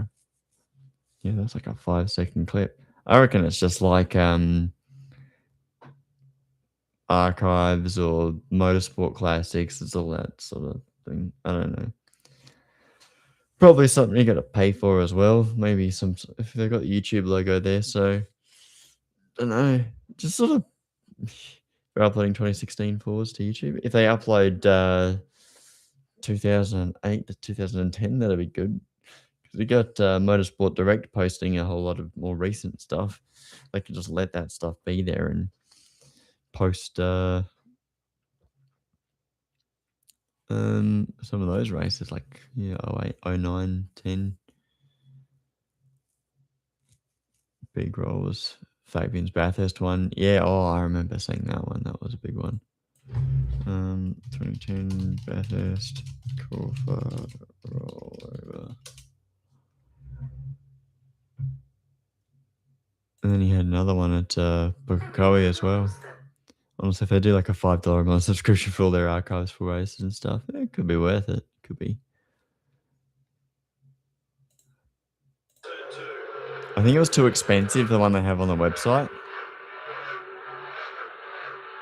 I love this bit. Just what Crompo says. That was Farquharson. That was Farquharson. Had a huge 5 minutes roll. That's a money car. No, it's not. I'm sorry. Oh, my goodness. One of the Thunderbird What's incredible, I remember as a kid watching this, that Fabian gets out of the car and walks away like it was nothing. The car's just pieces everywhere. And he gets out and it's fine. And you go, that's unbelievable. And that was how I learned how good roll cages are. Oh. But the one I wanted to watch was this 2019 Scott McLaughlin.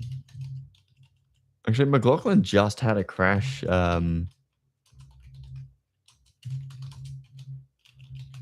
this weekend, like yesterday or something, in IndyCar. Would be bad to watch. This one, I guess.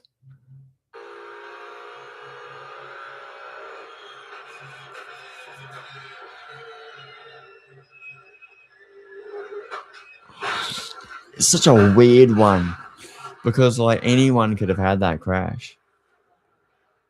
And this was this the weekend that he was having just like a really weird weekend at the Gold Coast? Because he came like fourth and was just really fighting it. And just did not have.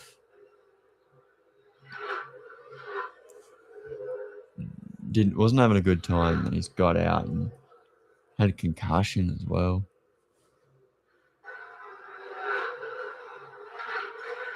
Turn 2 camera. Fabian goes.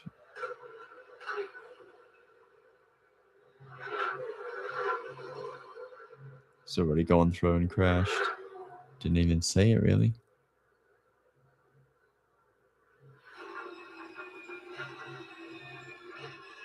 So what's that? Red flags. So SVG's coming along. He's the only one who stopped and got out and checked if he was alright. He's like, oh, there he is. The car's on its side as well. It's like people really need help when they're trapped in a car like that.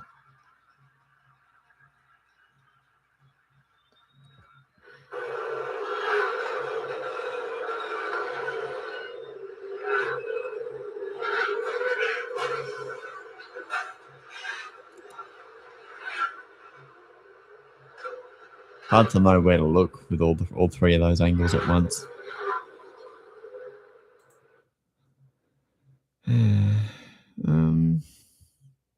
McLaughlin had a crash today. I wonder if they've got any footage of it. Pierce's wall and terrifying IndyCar crash. Barber Motorsports Park. Messing that corner up all weekend. Okay. Yeah, I know he was struggling. He's just he was really battling with it all weekend that he just couldn't quite get it to feel right. And then, yeah. Is there a clip of it? Here we go. Other great Oops.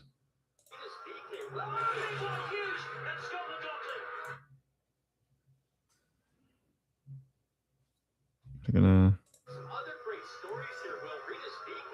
Oh, he's gone through the fence too, just about. Bloody hell.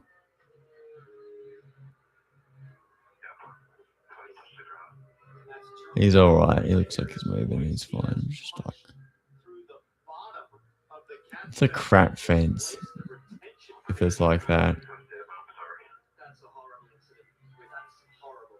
That's going to be a lengthy cleanup with 3:20 to go in this series. Pierces the half-assed wall they put. It's like a giant. Is that crap that they're using for barrier protection these days? The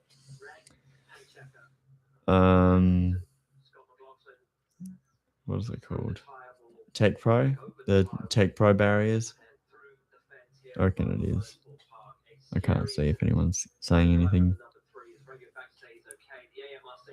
As always, we are so grateful for them on the scene and attending to the driver.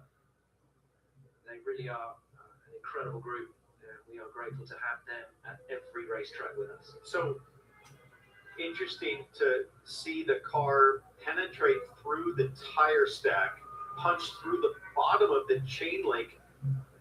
James, I don't know that there's an It's a really badly made wall. And the reason I bring all this up is I'm optimistic that maybe the damage to the car, it's going to be torn up, but it might not be totally destroyed as Scotty Mack climbs out under his own power with assistance from the AMR team, gives a little jump. That's great to see. So any other clip of this? He's gone over the More wall, clips of kind it? met where the fence meets Hopefully they the get more wall. replays or angles or something. So you're right, the car doesn't look that bad. It's actually a good thing for the energy to be sort of dissipated gently, but he's above the Armco and below the chain link. Yeah, and that's the thing.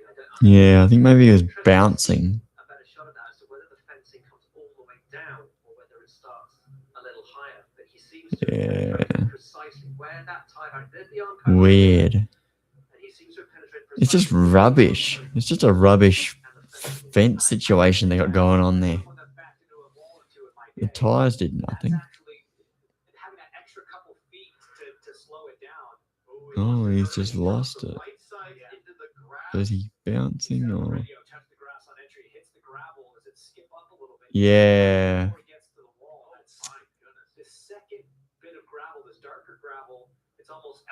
That's nice that they do a little light thing there. It wasn't necessarily helpful because I was looking there anyway. And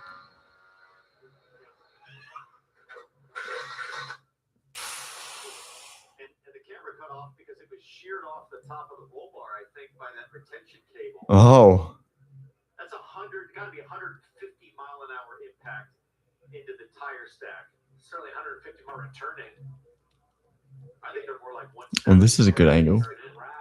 Yeah, the tires actually just again slightly up, but guys, at the end of the It's got nowhere to go but up. absolutely did its job. It slowed the car down. Yeah. Yeah, you're absolutely right. It slowed the car down, allowed Scott to It's just the way it's set up.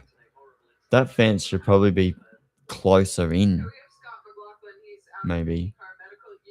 It's not maybe it's, but if it's not an issue, then maybe it's fine. Look, it was, I knew I was done. I dropped the right rear and sort of spun, so just trying to brace myself a little bit. But I think the trash looked a lot worse than it felt. I'm gutted for my Odyssey battery guys, but I had a look at the car and so I feel like we can get this thing fixed and I can go ship it again. So I just want to go out and go for pole. Yeah, the next time track is for qualifying. You'll obviously have to push that car to its maximum. How do you reset and get ready for that? Just get in the car and get going. I can't wait. So the car feels good. A little bit loose this morning, but cold temps were making it a little bit different. But yeah, I feel good and love this place and just want to get back out there and have a chance. They're going to show you the replay here. Can you just describe what happened? I dropped the right rear, spun, and I was flying backwards. Yep. Halfway through the fence. So I'm really upset for my team more than anything, but I'm just really hoping that they can. I just think like the way it slipped through there, like it might be okay. I'm very thankful for the safety and whatnot. But I've got the best crew in pit lane. They'll be okay, but a little misjudgment, just trying to open the apex here at one a little bit. Yeah, he's in the dirt there. Right? Yeah, I knew I was screwed about now. So, just hang on and see how we go. But, it's not a laughing matter. It's a mistake, and I need to be better. But I'm just hopefully we can get back out there and be good. Thanks, God. Here we go.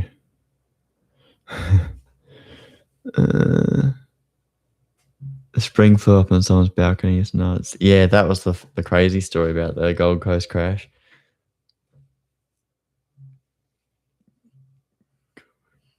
Cook's coroner's case. How the fuck is that FIA approved? Yeah. Yeah, it's just like, why does the fence start halfway up? That's the most unnecessary thing to have a fence for. You could get any other kind of fence and it might do more than what that one does. Like, all the other safety gear is protecting the driver. That fence is doing nothing apart from maybe slowing the driver down, I think.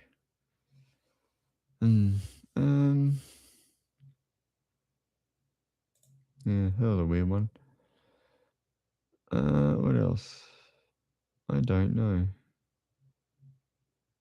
I was looking at Peter Brock before, and his career. Oh, because we were looking at Brock, in '96, and he had that crash with, I think it was with Scafie at Eastern Craig. Such a weird one, and just rode him out of the weekend, and then they're just having a nice chat after the crash. How was that? Just to have a crash in the second race and then start 11th in the next one. But Lowndes was doing a lot better than Scaife there. A lot better than Brock. And I think I saw someone on YouTube saying that Murph wasn't as good against Brock as Lowndes was, but I think he was. So in '96, there's 3 poles for Lowndes and 2 poles for Brock. '97, there's 4 poles for Murph and 2 poles for Brock. Same number of rounds as well. And the only issue was that the VS was just unreliable and they kept having mechanical issues all the time. The number of times that Murph would put it on the front row and then had to start from the pit lane like Sandown here. The start of the race put the thing on pole and then couldn't start the race, and then started from pit lane the next race. And I think the same deal at Sydney Motorsport Park as well in '97. I think at the end, at some point in that race, he's just getting out of the car, shaking his head, going, "I'm so sick of this."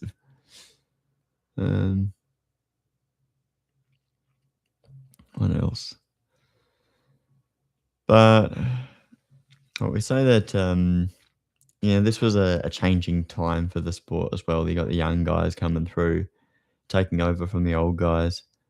There was something that I looked at a while ago, something I made about how old all the drivers were. Controversial opinion, yes, go.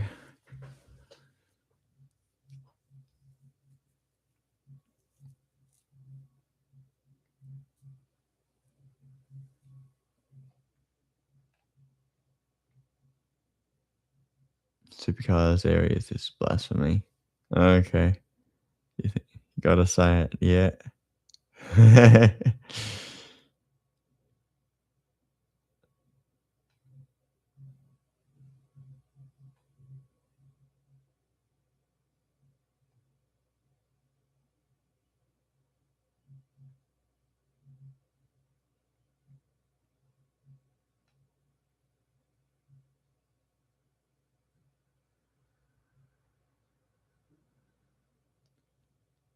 Hope you're typing it out now.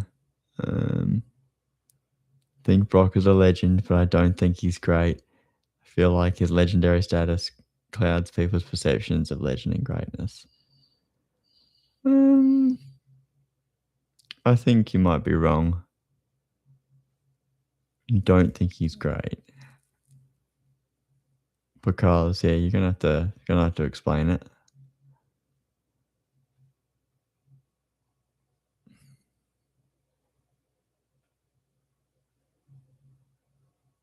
What is the damn thing called?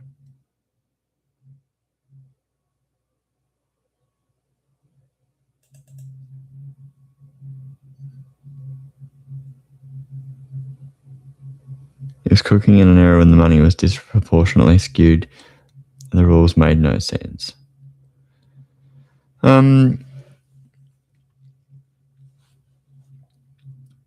Okay. Yeah. I can if you can win a race by 4 laps. Wasn't it 6 laps? Wasn't 1979 Bathurst 6 laps? And he set the fastest lap on the last lap.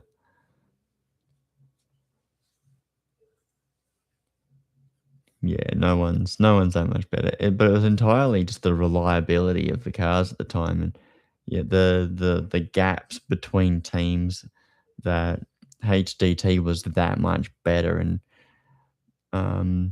but Brock also had other teammates that were nowhere near as good. So, but a lot of his teammates just weren't great, and they also ran a single car team most of the time. But he's got Colin Bond here in 1973. Different time, sure, but he was still the best of that bunch at that time. There was only a few drivers at the pointy end. Yeah, I think it was a lot more machine based at the time than when it was two. He steals his brother's car. Well, they only ran an extra car at Bathurst. They didn't do it in the championship. Ruined my perception of him when I found that out. Yeah, it's a bit dodgy. Some of those wins are a bit tainted because they weren't because he got out of the car.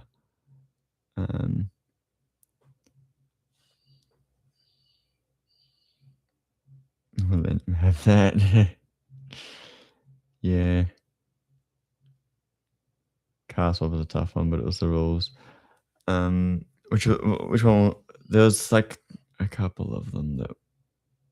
Was that just one race that they did that?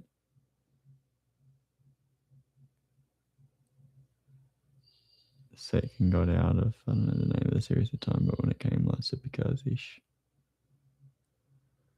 he became like immortal. Yeah, so this is like 1997 when it became V8 Supercars. And yeah, which sort of like his last year as well, wouldn't get close to a Bathurst win. Probably wouldn't in if the grid was made up of like really talented drivers like we got these days. When it hit the 90s. From the 90s.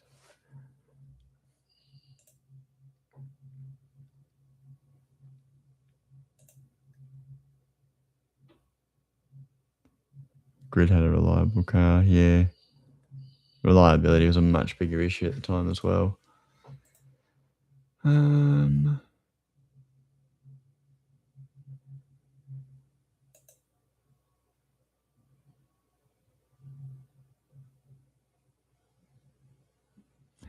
think it was just like the top guy in a top team. A lot of the other teams weren't consistent. Like Val said, he's the best if the bun is the best of the bunch, but I don't think he should be having goat shouts. Yeah. And I think that the thing that was more noticeable to me is that he wasn't still whipping everyone once he got into a Sierra against Dick Johnson. Dick was still beating him. And you'd think that a guy like Peter Brock would have everything the way he wants it. And so, yeah. Who was a great then?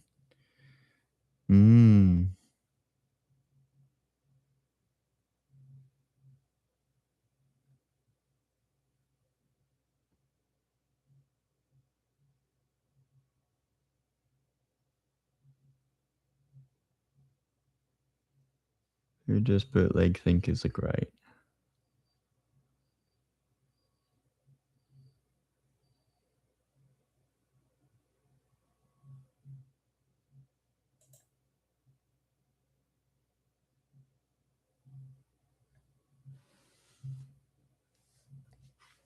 Goat shouts is crazy for me because it's like you respect history so much, but bro, let's take away the admiration from the bloke and be real for a second. Just a great or the goat? I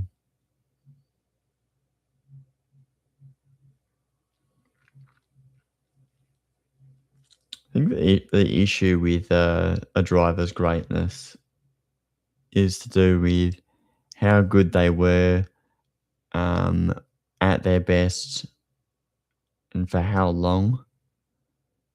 Because the driver's always dependent on the car that they drive. You look at like Jamie Whincup and how good he was for such a long time. But he was beaten on occasion by other people. And that could have been because of the team that he was with. Because Brock falls into a great, because 9 Bathurst regardless is crazy. Brock was winning a lot of races as well. This is 79 here. Murphy isn't one of his basically great at 3 tracks, but the Lap of the Gods puts him well up there. Yeah, agreed.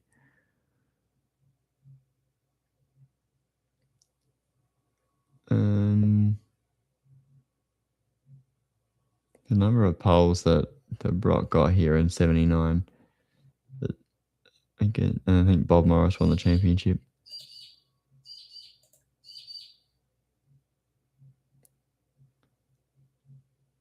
Murphy's like, how do I explain it?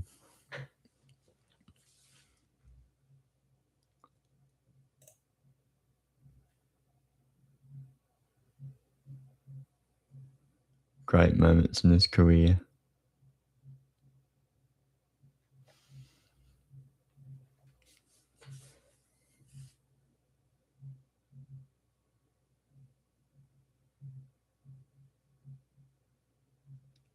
When push came to shove, he was mediocre. It's not like he didn't have machinery to do it either. Yeah, I think with Murph, as a Murph fan, I wouldn't say 97 was his fault. I would say that the Kmart years is where it's most telling about Murph. Especially 2004. For some reason, Rick Kelly started whipping Murph. He was out qualifying him and he was out racing him. And so then Murph left. And then he went to PWR, where he's obviously the best guy there, but then kept crashing out, having mechanical issues. McConville beat him in the championship.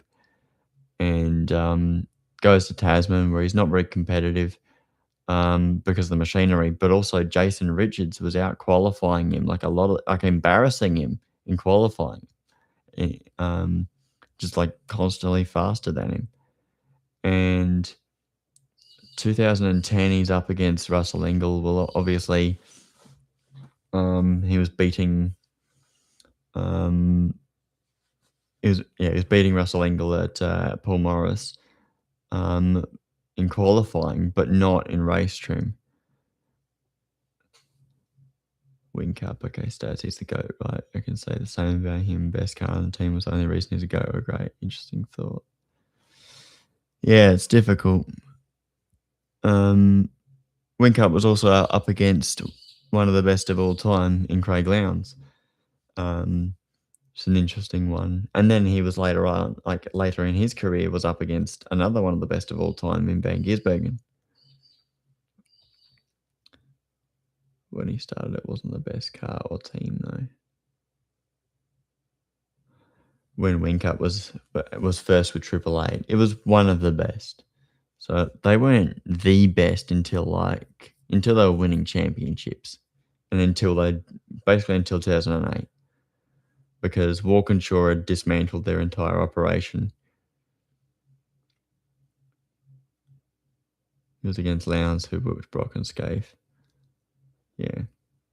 And Whincup dog walked him. Yeah, from 2007, dog walked him. From 2007 onwards, Whincup was smashing Lounsey. So for some reason, Lowndes just wasn't as good. But it's a really good benchmark because Lowndes was better than a lot of guys. 10-2. Lowndes was beating him in the early years. In the first year only was when Lowndes was beating Whincup. Where have I got it? Because I ran the numbers on this after that Whincup fried him. Exactly. How good was Craig Lowndes? So this is 2006. So orange means they were championship leader. Yellow means they out-qualified each other. So pretty much Lowndes is out-qualifying Whincup most of the time.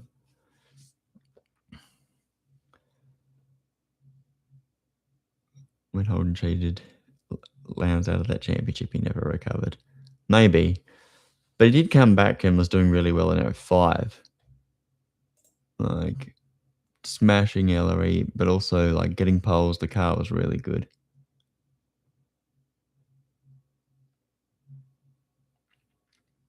And the only other year was 2015 when Whincup Bozo Gene was on full effect. I don't know this law link,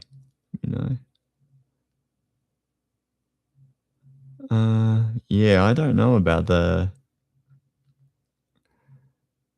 because what happened in at HRT was that Scafie got, I think it was Robbie Starr, who was Lowndes' engineer, in 99 and 98. And so you could argue that that's what happened. That's why Lowndes wasn't as good. But this is 2000. Lowndes was actually quite good against Scaife. Scaife was getting more poles, but he was getting a lot of mechanical issues, and there was crashes and things like that, where things kept going wrong. Things didn't go that wrong very often for Scaife. And Garth Tander was really consistent, and that's why he was able to get the championship done. I don't think Holden screwed Lowndes over out of like a temper tantrum or anything. I think it's just that things just kept going wrong by accident. They even asked, I think people even said, "Oh, how come Lowndes doesn't just put her straight in the fence for Holden?" Or if he's not going to drive for Holden, but he's still a racing driver. He still wants to get these results.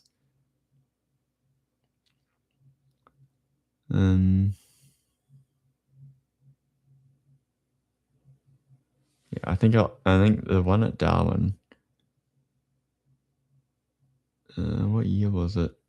It must have been 99 or 98. That's the one I'm thinking of, where the cars didn't even start. Yeah, second race at Darwin, 98. They took him out at PI. Never forgive him for that. Yeah.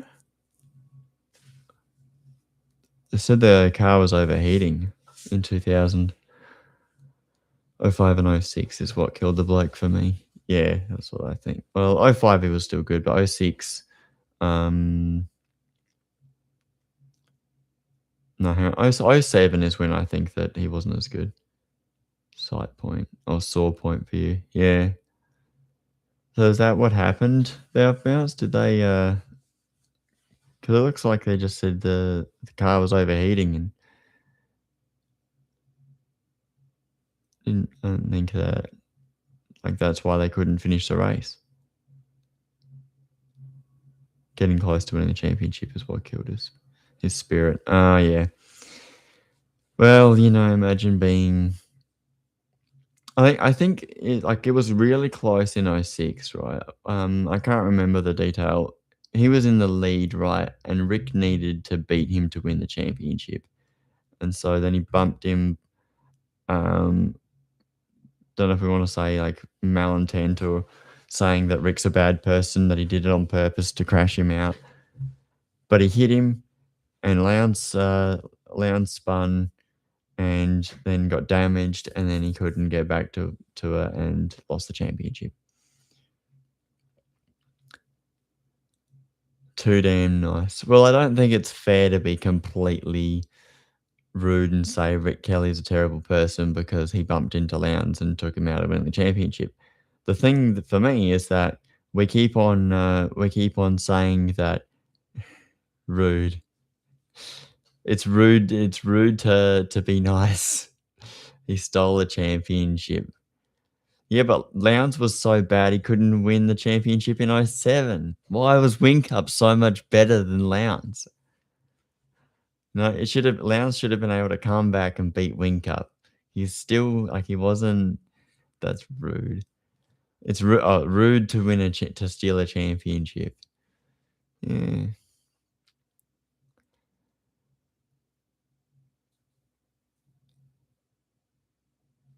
I think they just they couldn't disqualify Rick on it because they couldn't find grounds to prove that that's what he did. Whincup said 06 he wasn't doing setup and shit.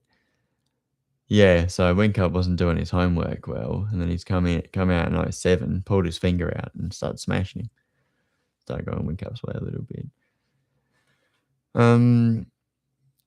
What did they say? They became equals in 07. I think because he was like the second. He was the number 2 in 06, and then he became equals in 07. The engineering of the car went Whincup's way. I don't think it did in 07. Because you wouldn't start the year doing that. I think they probably did it in 08. End of the year. Yeah, but it could be. You see he's qualifying third and running at the front a lot better. They're sort of inconsistent in some of them, but they're still top 5 all the time. 08 fully went his way and listened to his feedback fully. Yeah, exactly. It became his team pretty much. He said it in his book. I've got the I'll get it. Where is it?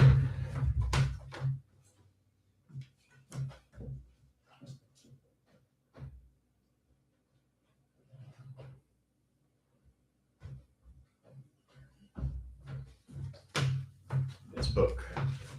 There's always other circumstances, but Garth came out and said that Holden was intent to give Lowndes a hard time that race to let Rick win.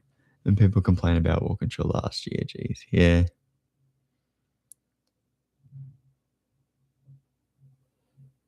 Well, it's the same sort of deal. It's like, don't crash him out.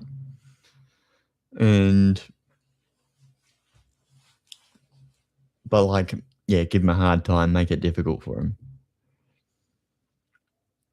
Everyone wasn't happy about what happened either. Even to this day, everyone has a sour taste about it. Yeah, it wasn't pretty. It wasn't the nice way to end things. I think the only good thing that came out of that round was Frosty got his first solo win, but that was probably because other people crashed out. People tiptoe about it, yeah, like me. But we've talked about it 5 or 6 times at this point. So,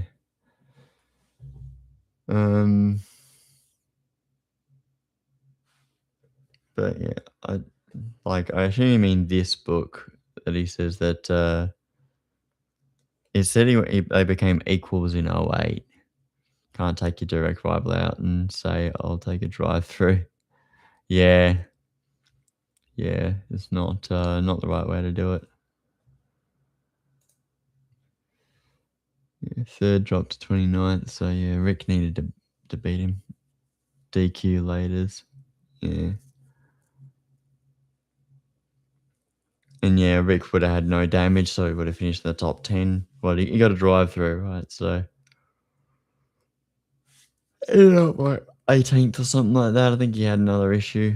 with his car because he didn't drive back through the field or anything. And I think the car wasn't even like that good either. Where do we find his brother was on smoke? Yeah. Todd was actually doing really well that weekend. Rick was chilling. He knew Lowndes was effed. Right. From the Davison hit. Yeah. It's interesting. I don't know if we've heard anything about what Rick has to say about it.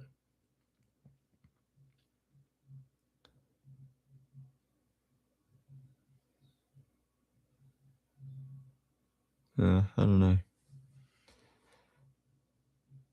We don't want to. We don't want to hear him admit that he took him out on purpose or something. You just wanna call him a cheater, even though he hasn't said anything about it.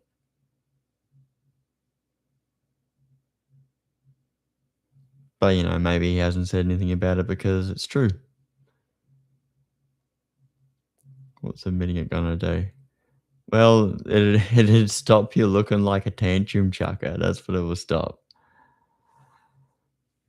Prosecute himself in the public. Yeah. Well, you don't, because they would have asked him about it at the time too.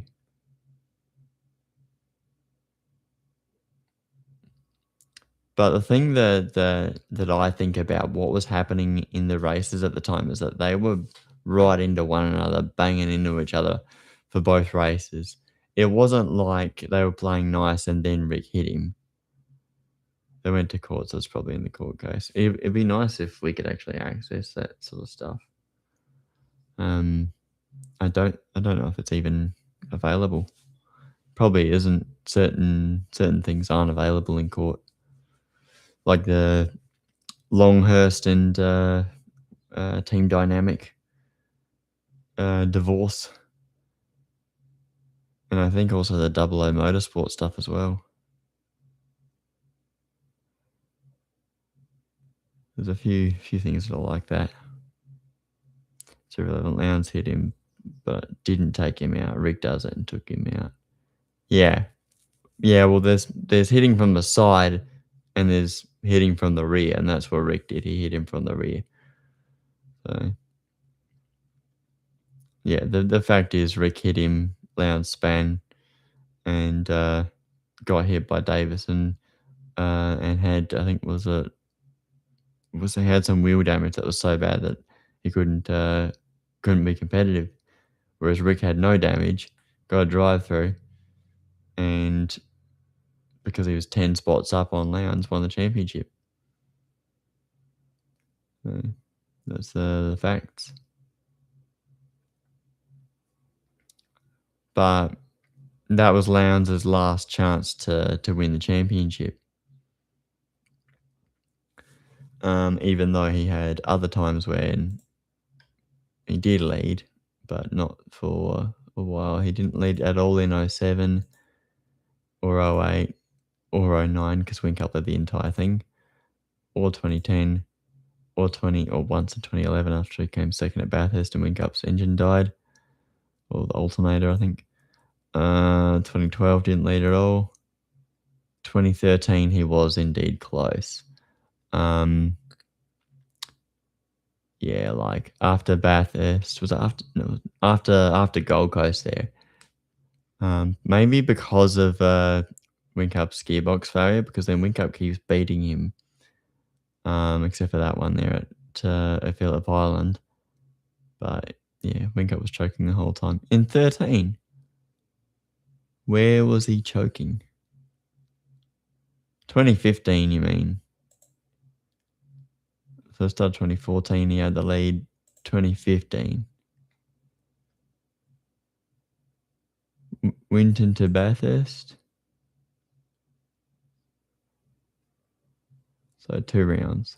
Gearbox failure, crash. 13th. 1 Sandown.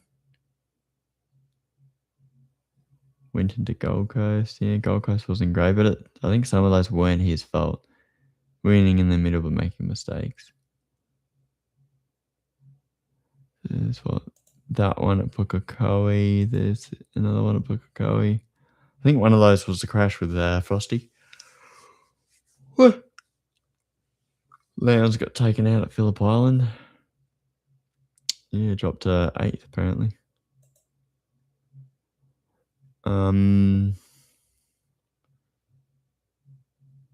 By Frosty, but for no damn reason. Right. Well, we can look at that one. Was it the first race, I guess? 2013 Supercars. Phillip Island. First half of the 60-60 was so stupid. I think it's this one, 34? 32.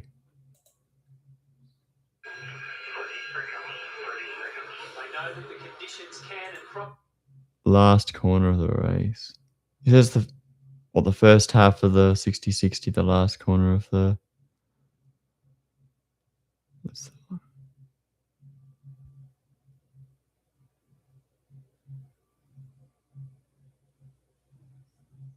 Oh yeah, there we go. He's bumped him and gone up the inside. Oh, and run him off. Bit rude. See, that's rude, but like that's rude.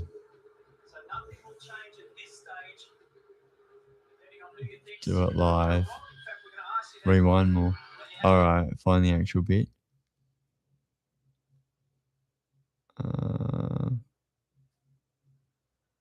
Oh, there.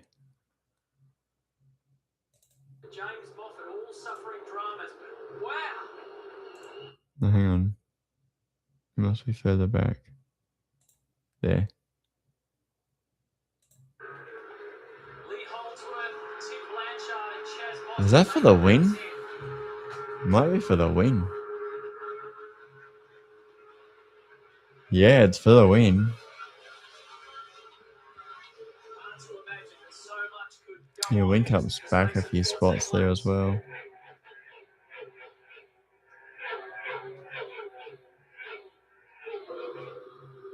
just got to consider how fast the place is, Matt. Ooh. There's Van Gisbergen training at the inside of Gawler. Smart by Gotta be side by side anyway. I don't know about this. Who won? Oh. You get under him here with that sort of pace. He's going to be a real pest here down the inside. He's actually grabbed the spot. Oh. Together they'll go off the road. They're off the road. Lowndes is in the way. Now he'll get looked at carefully for that Winterbottom. And that is Tanda won the race, that's right. Alex Davison second from Fabian Coulthard. And that will cause an eruption in pit lane. And that's what I was talking about. That was only Frosty lost traction in the first bump. There's no way to hold it in that corner off the line. So Tanda, because this is the first half of the race, he's won this battle to get to the next piece. So he will start the next piece. Yeah, so Frosty leaned on him, I guess. Deemed a racing incident. Oh, Jeremy's not happy. Well, he just dropped something in the box. This critical race, the fifth last race of the season, on the front row of the grid. Now he is way back in 15th. It's fucking frustrating. Yeah. Up in 6th. So let's run you through these provisional results. But yeah, it's half time though, I think. Alex Davison ended up third after. The next 14 laps. So at the end of it, Mark Winterbottom and Jamie Whitcup end up with the advantage. I think McLaughlin had an engine failure or something. Will Davison also further back. He'll appear on our next page back in 21st. There he is at the top of that list. A lap down David issue. Reynolds, Scott McLaughlin, James Courtney, Alex Tremor, James Moffat, all suffering dramas. But wow! Can you believe this? So let's watch it. It Well, starts back here. we saw it. Let's see what they have to say.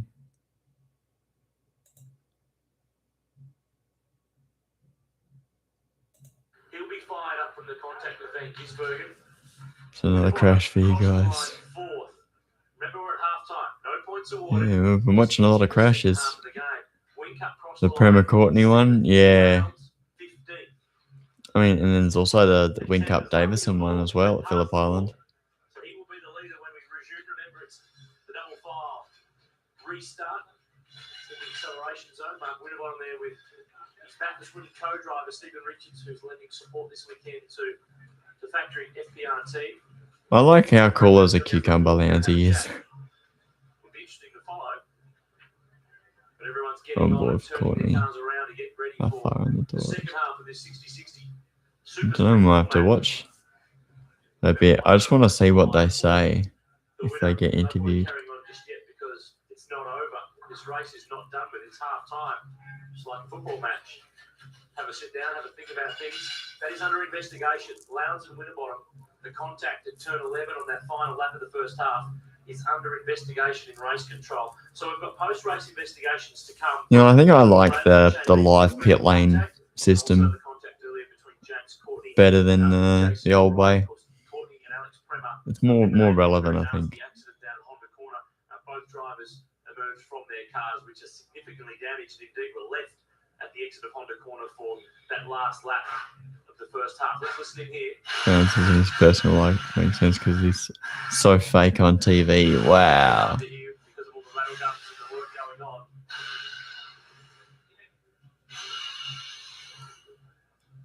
There's a smile on the face of Craig Lowndes, but you know that deep down inside there is a very hard racing driver there who will not be happy by seeing himself forced off the road.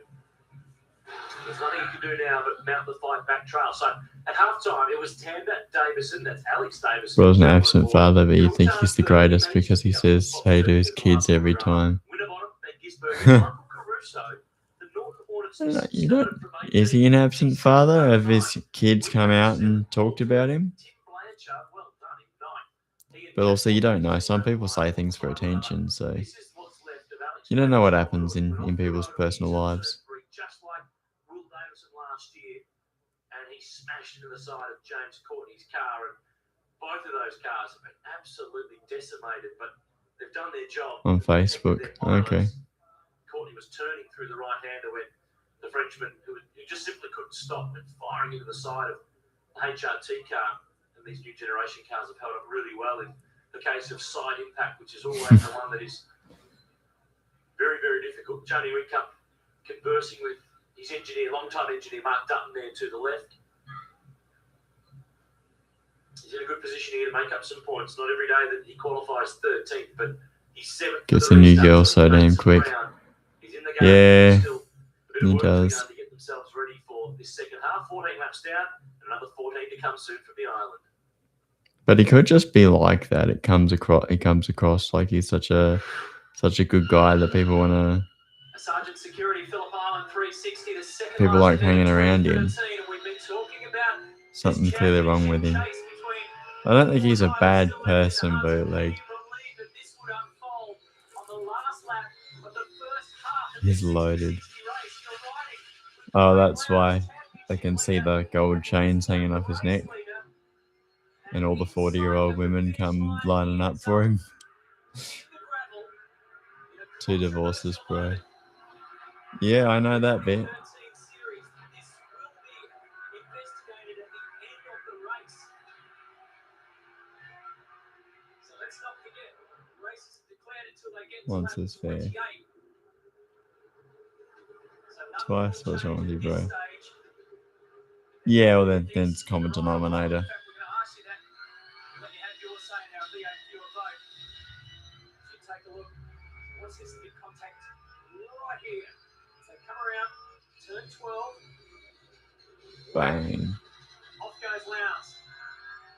Steering damage to car 5, you'd think as well. And Mark Winterbottom ends up in 4th. Hmm. And Lowndes' hopes tumble right down to 15th. Well, Here we maybe go. let's leave the fans aside for a minute. Let's ask Craig Lowndes what what he felt about that, mate, because it goes back to the earlier corner, doesn't it? Let's just talk through your view of what happened there. Oh, look, there was contact coming out of MG. Got We were caught for driving fake out there, DMing and it was a women. little bit Oh, long, really? And then he got the crisscross, got down inside of me, and I thought we'd be able to run two abreast through that last corner. Obviously, the track's been freshly serviced, so not to be. Craig, let me ask you, if you go back to where he had the initial, where he was in your rear quarter to make that crisscross, is that what allowed him to get up the inside in the first place? Yes, I think that's what it was, and whether he had a better car at that point, it doesn't matter. Obviously we've all go by the rules, the regulations, that nose to tail contact. But look, the stewards will have a look at it and see what there happens. Unfortunately, now we start now 15th, and we've got to make our way back through the field. It's a tough one. So for clarity, it's not necessarily what the big incident was. It's maybe back a little earlier that the real issue is. Well, I think that the corner before has set it up. And that's where whether they look at it, I don't know. Look, they're going to investigate it after the race. But as I said, we've got 15 cars down at the. Well, let's see if Lorenz can Probably a bit more like Peter Brock in that respect when you think about it.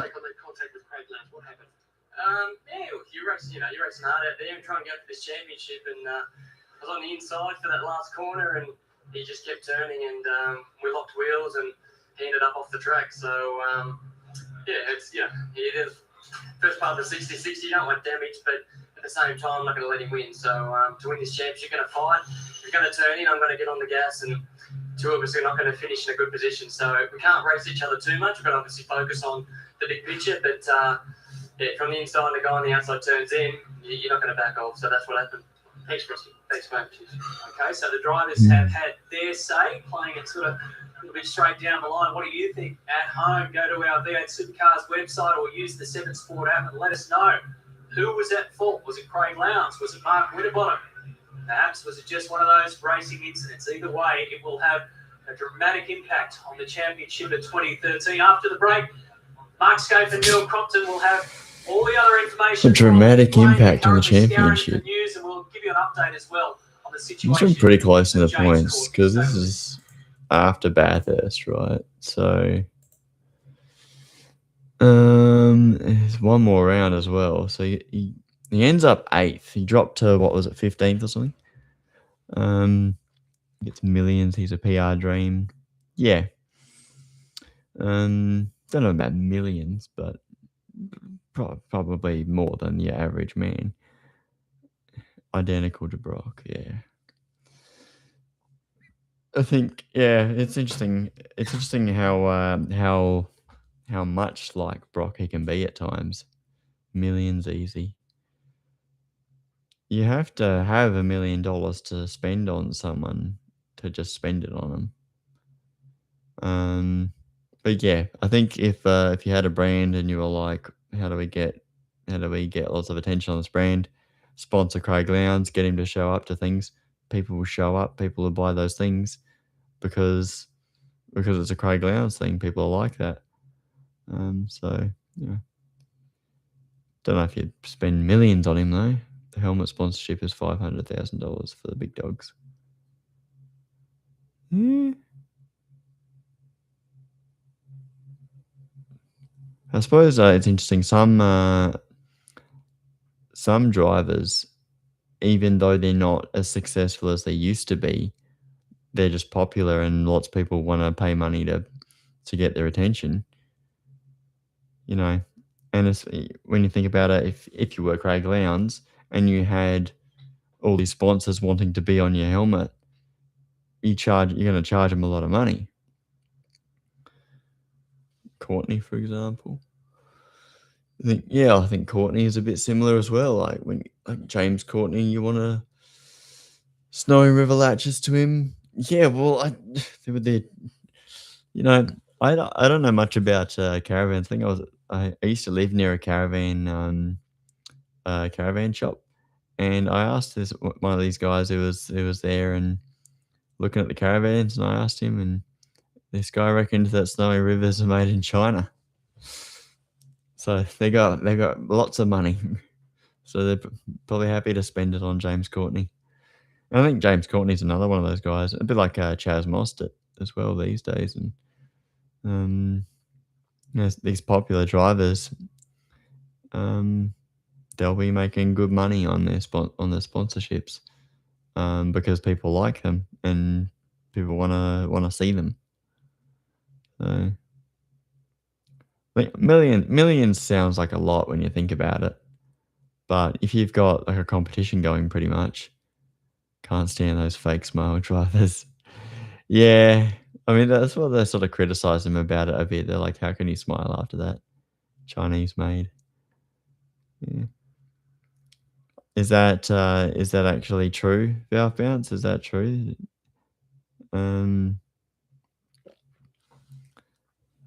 So yeah. But yeah, it was sort of funny how Frosty and Lounsey responded to the incident. None of them were pissed, or maybe they were. They're blowing up afterwards. And maybe Lounsey was pretty upset afterwards. And it's a shame we didn't have like race radio for 2013. Why we didn't get that? So it's true. They're Chinese made. Yeah. Well, I think a lot of caravans are these days as well. Like a lot of caravans. What did I hear about? There's a channel called Nobody Young Enough to Tell. Direction to go.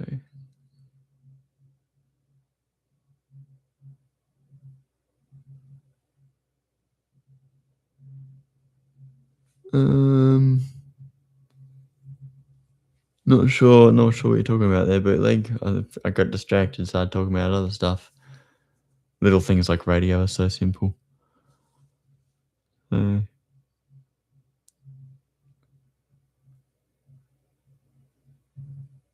Yeah. Why didn't we have radio? Yeah.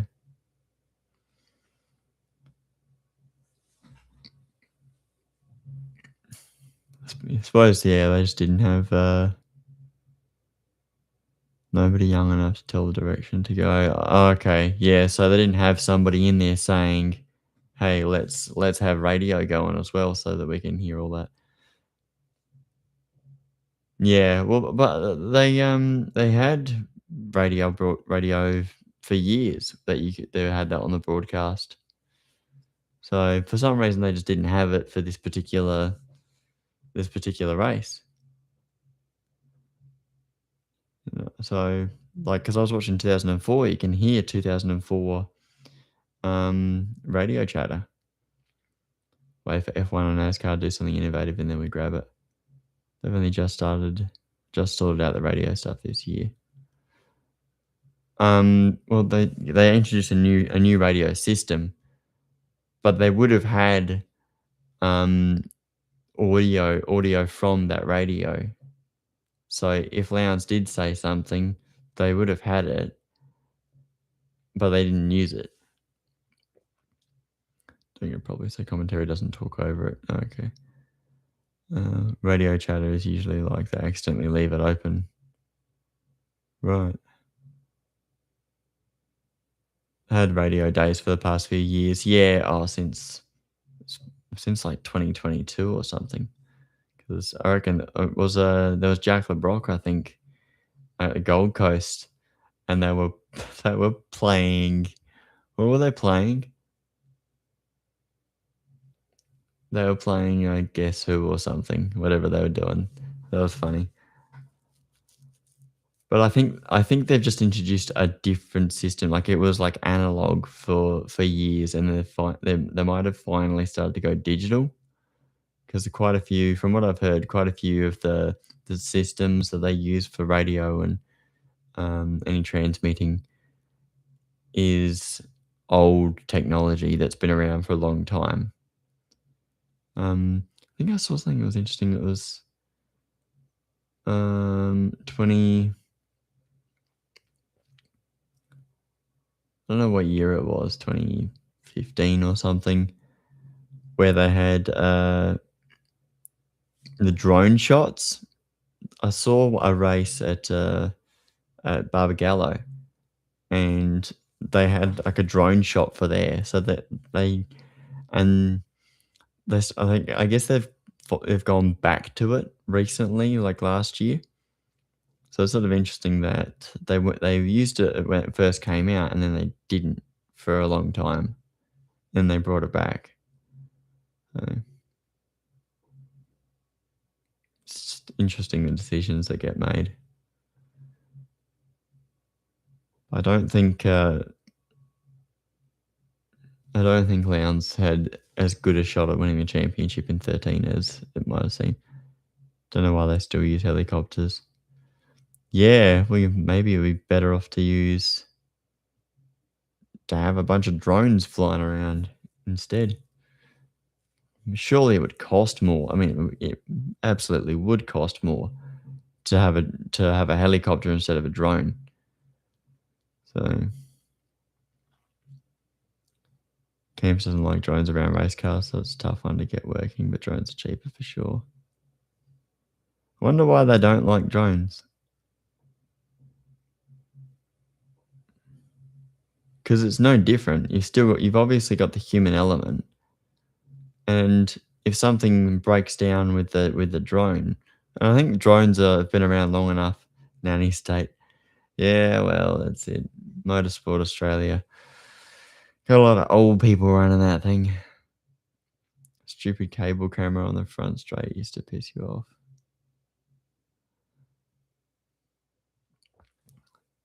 Slow there. What's the point of this camera? That's why they don't fly directly over the track.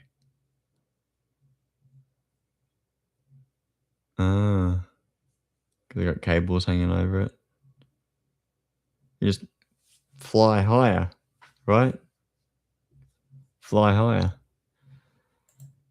Then Lowndes had the lead early on because Whincup had a really difficult run for a while. Lowndes was just really consistent. 15 though. Had the lead for a little bit at the start of 15. And ended up second anyway. But I think I'm going to wrap it up, boys. Oh, jeez. Yeah, I think I'm going to wrap it up. We've been going for a good few hours. And, yeah, so thanks for joining. Thanks for having another good yak. We watched some old races. We watched some crashes. And debated the important topics, of course. So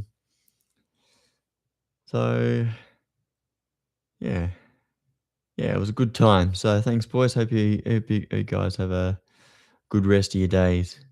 Catch you next week. Bye bye.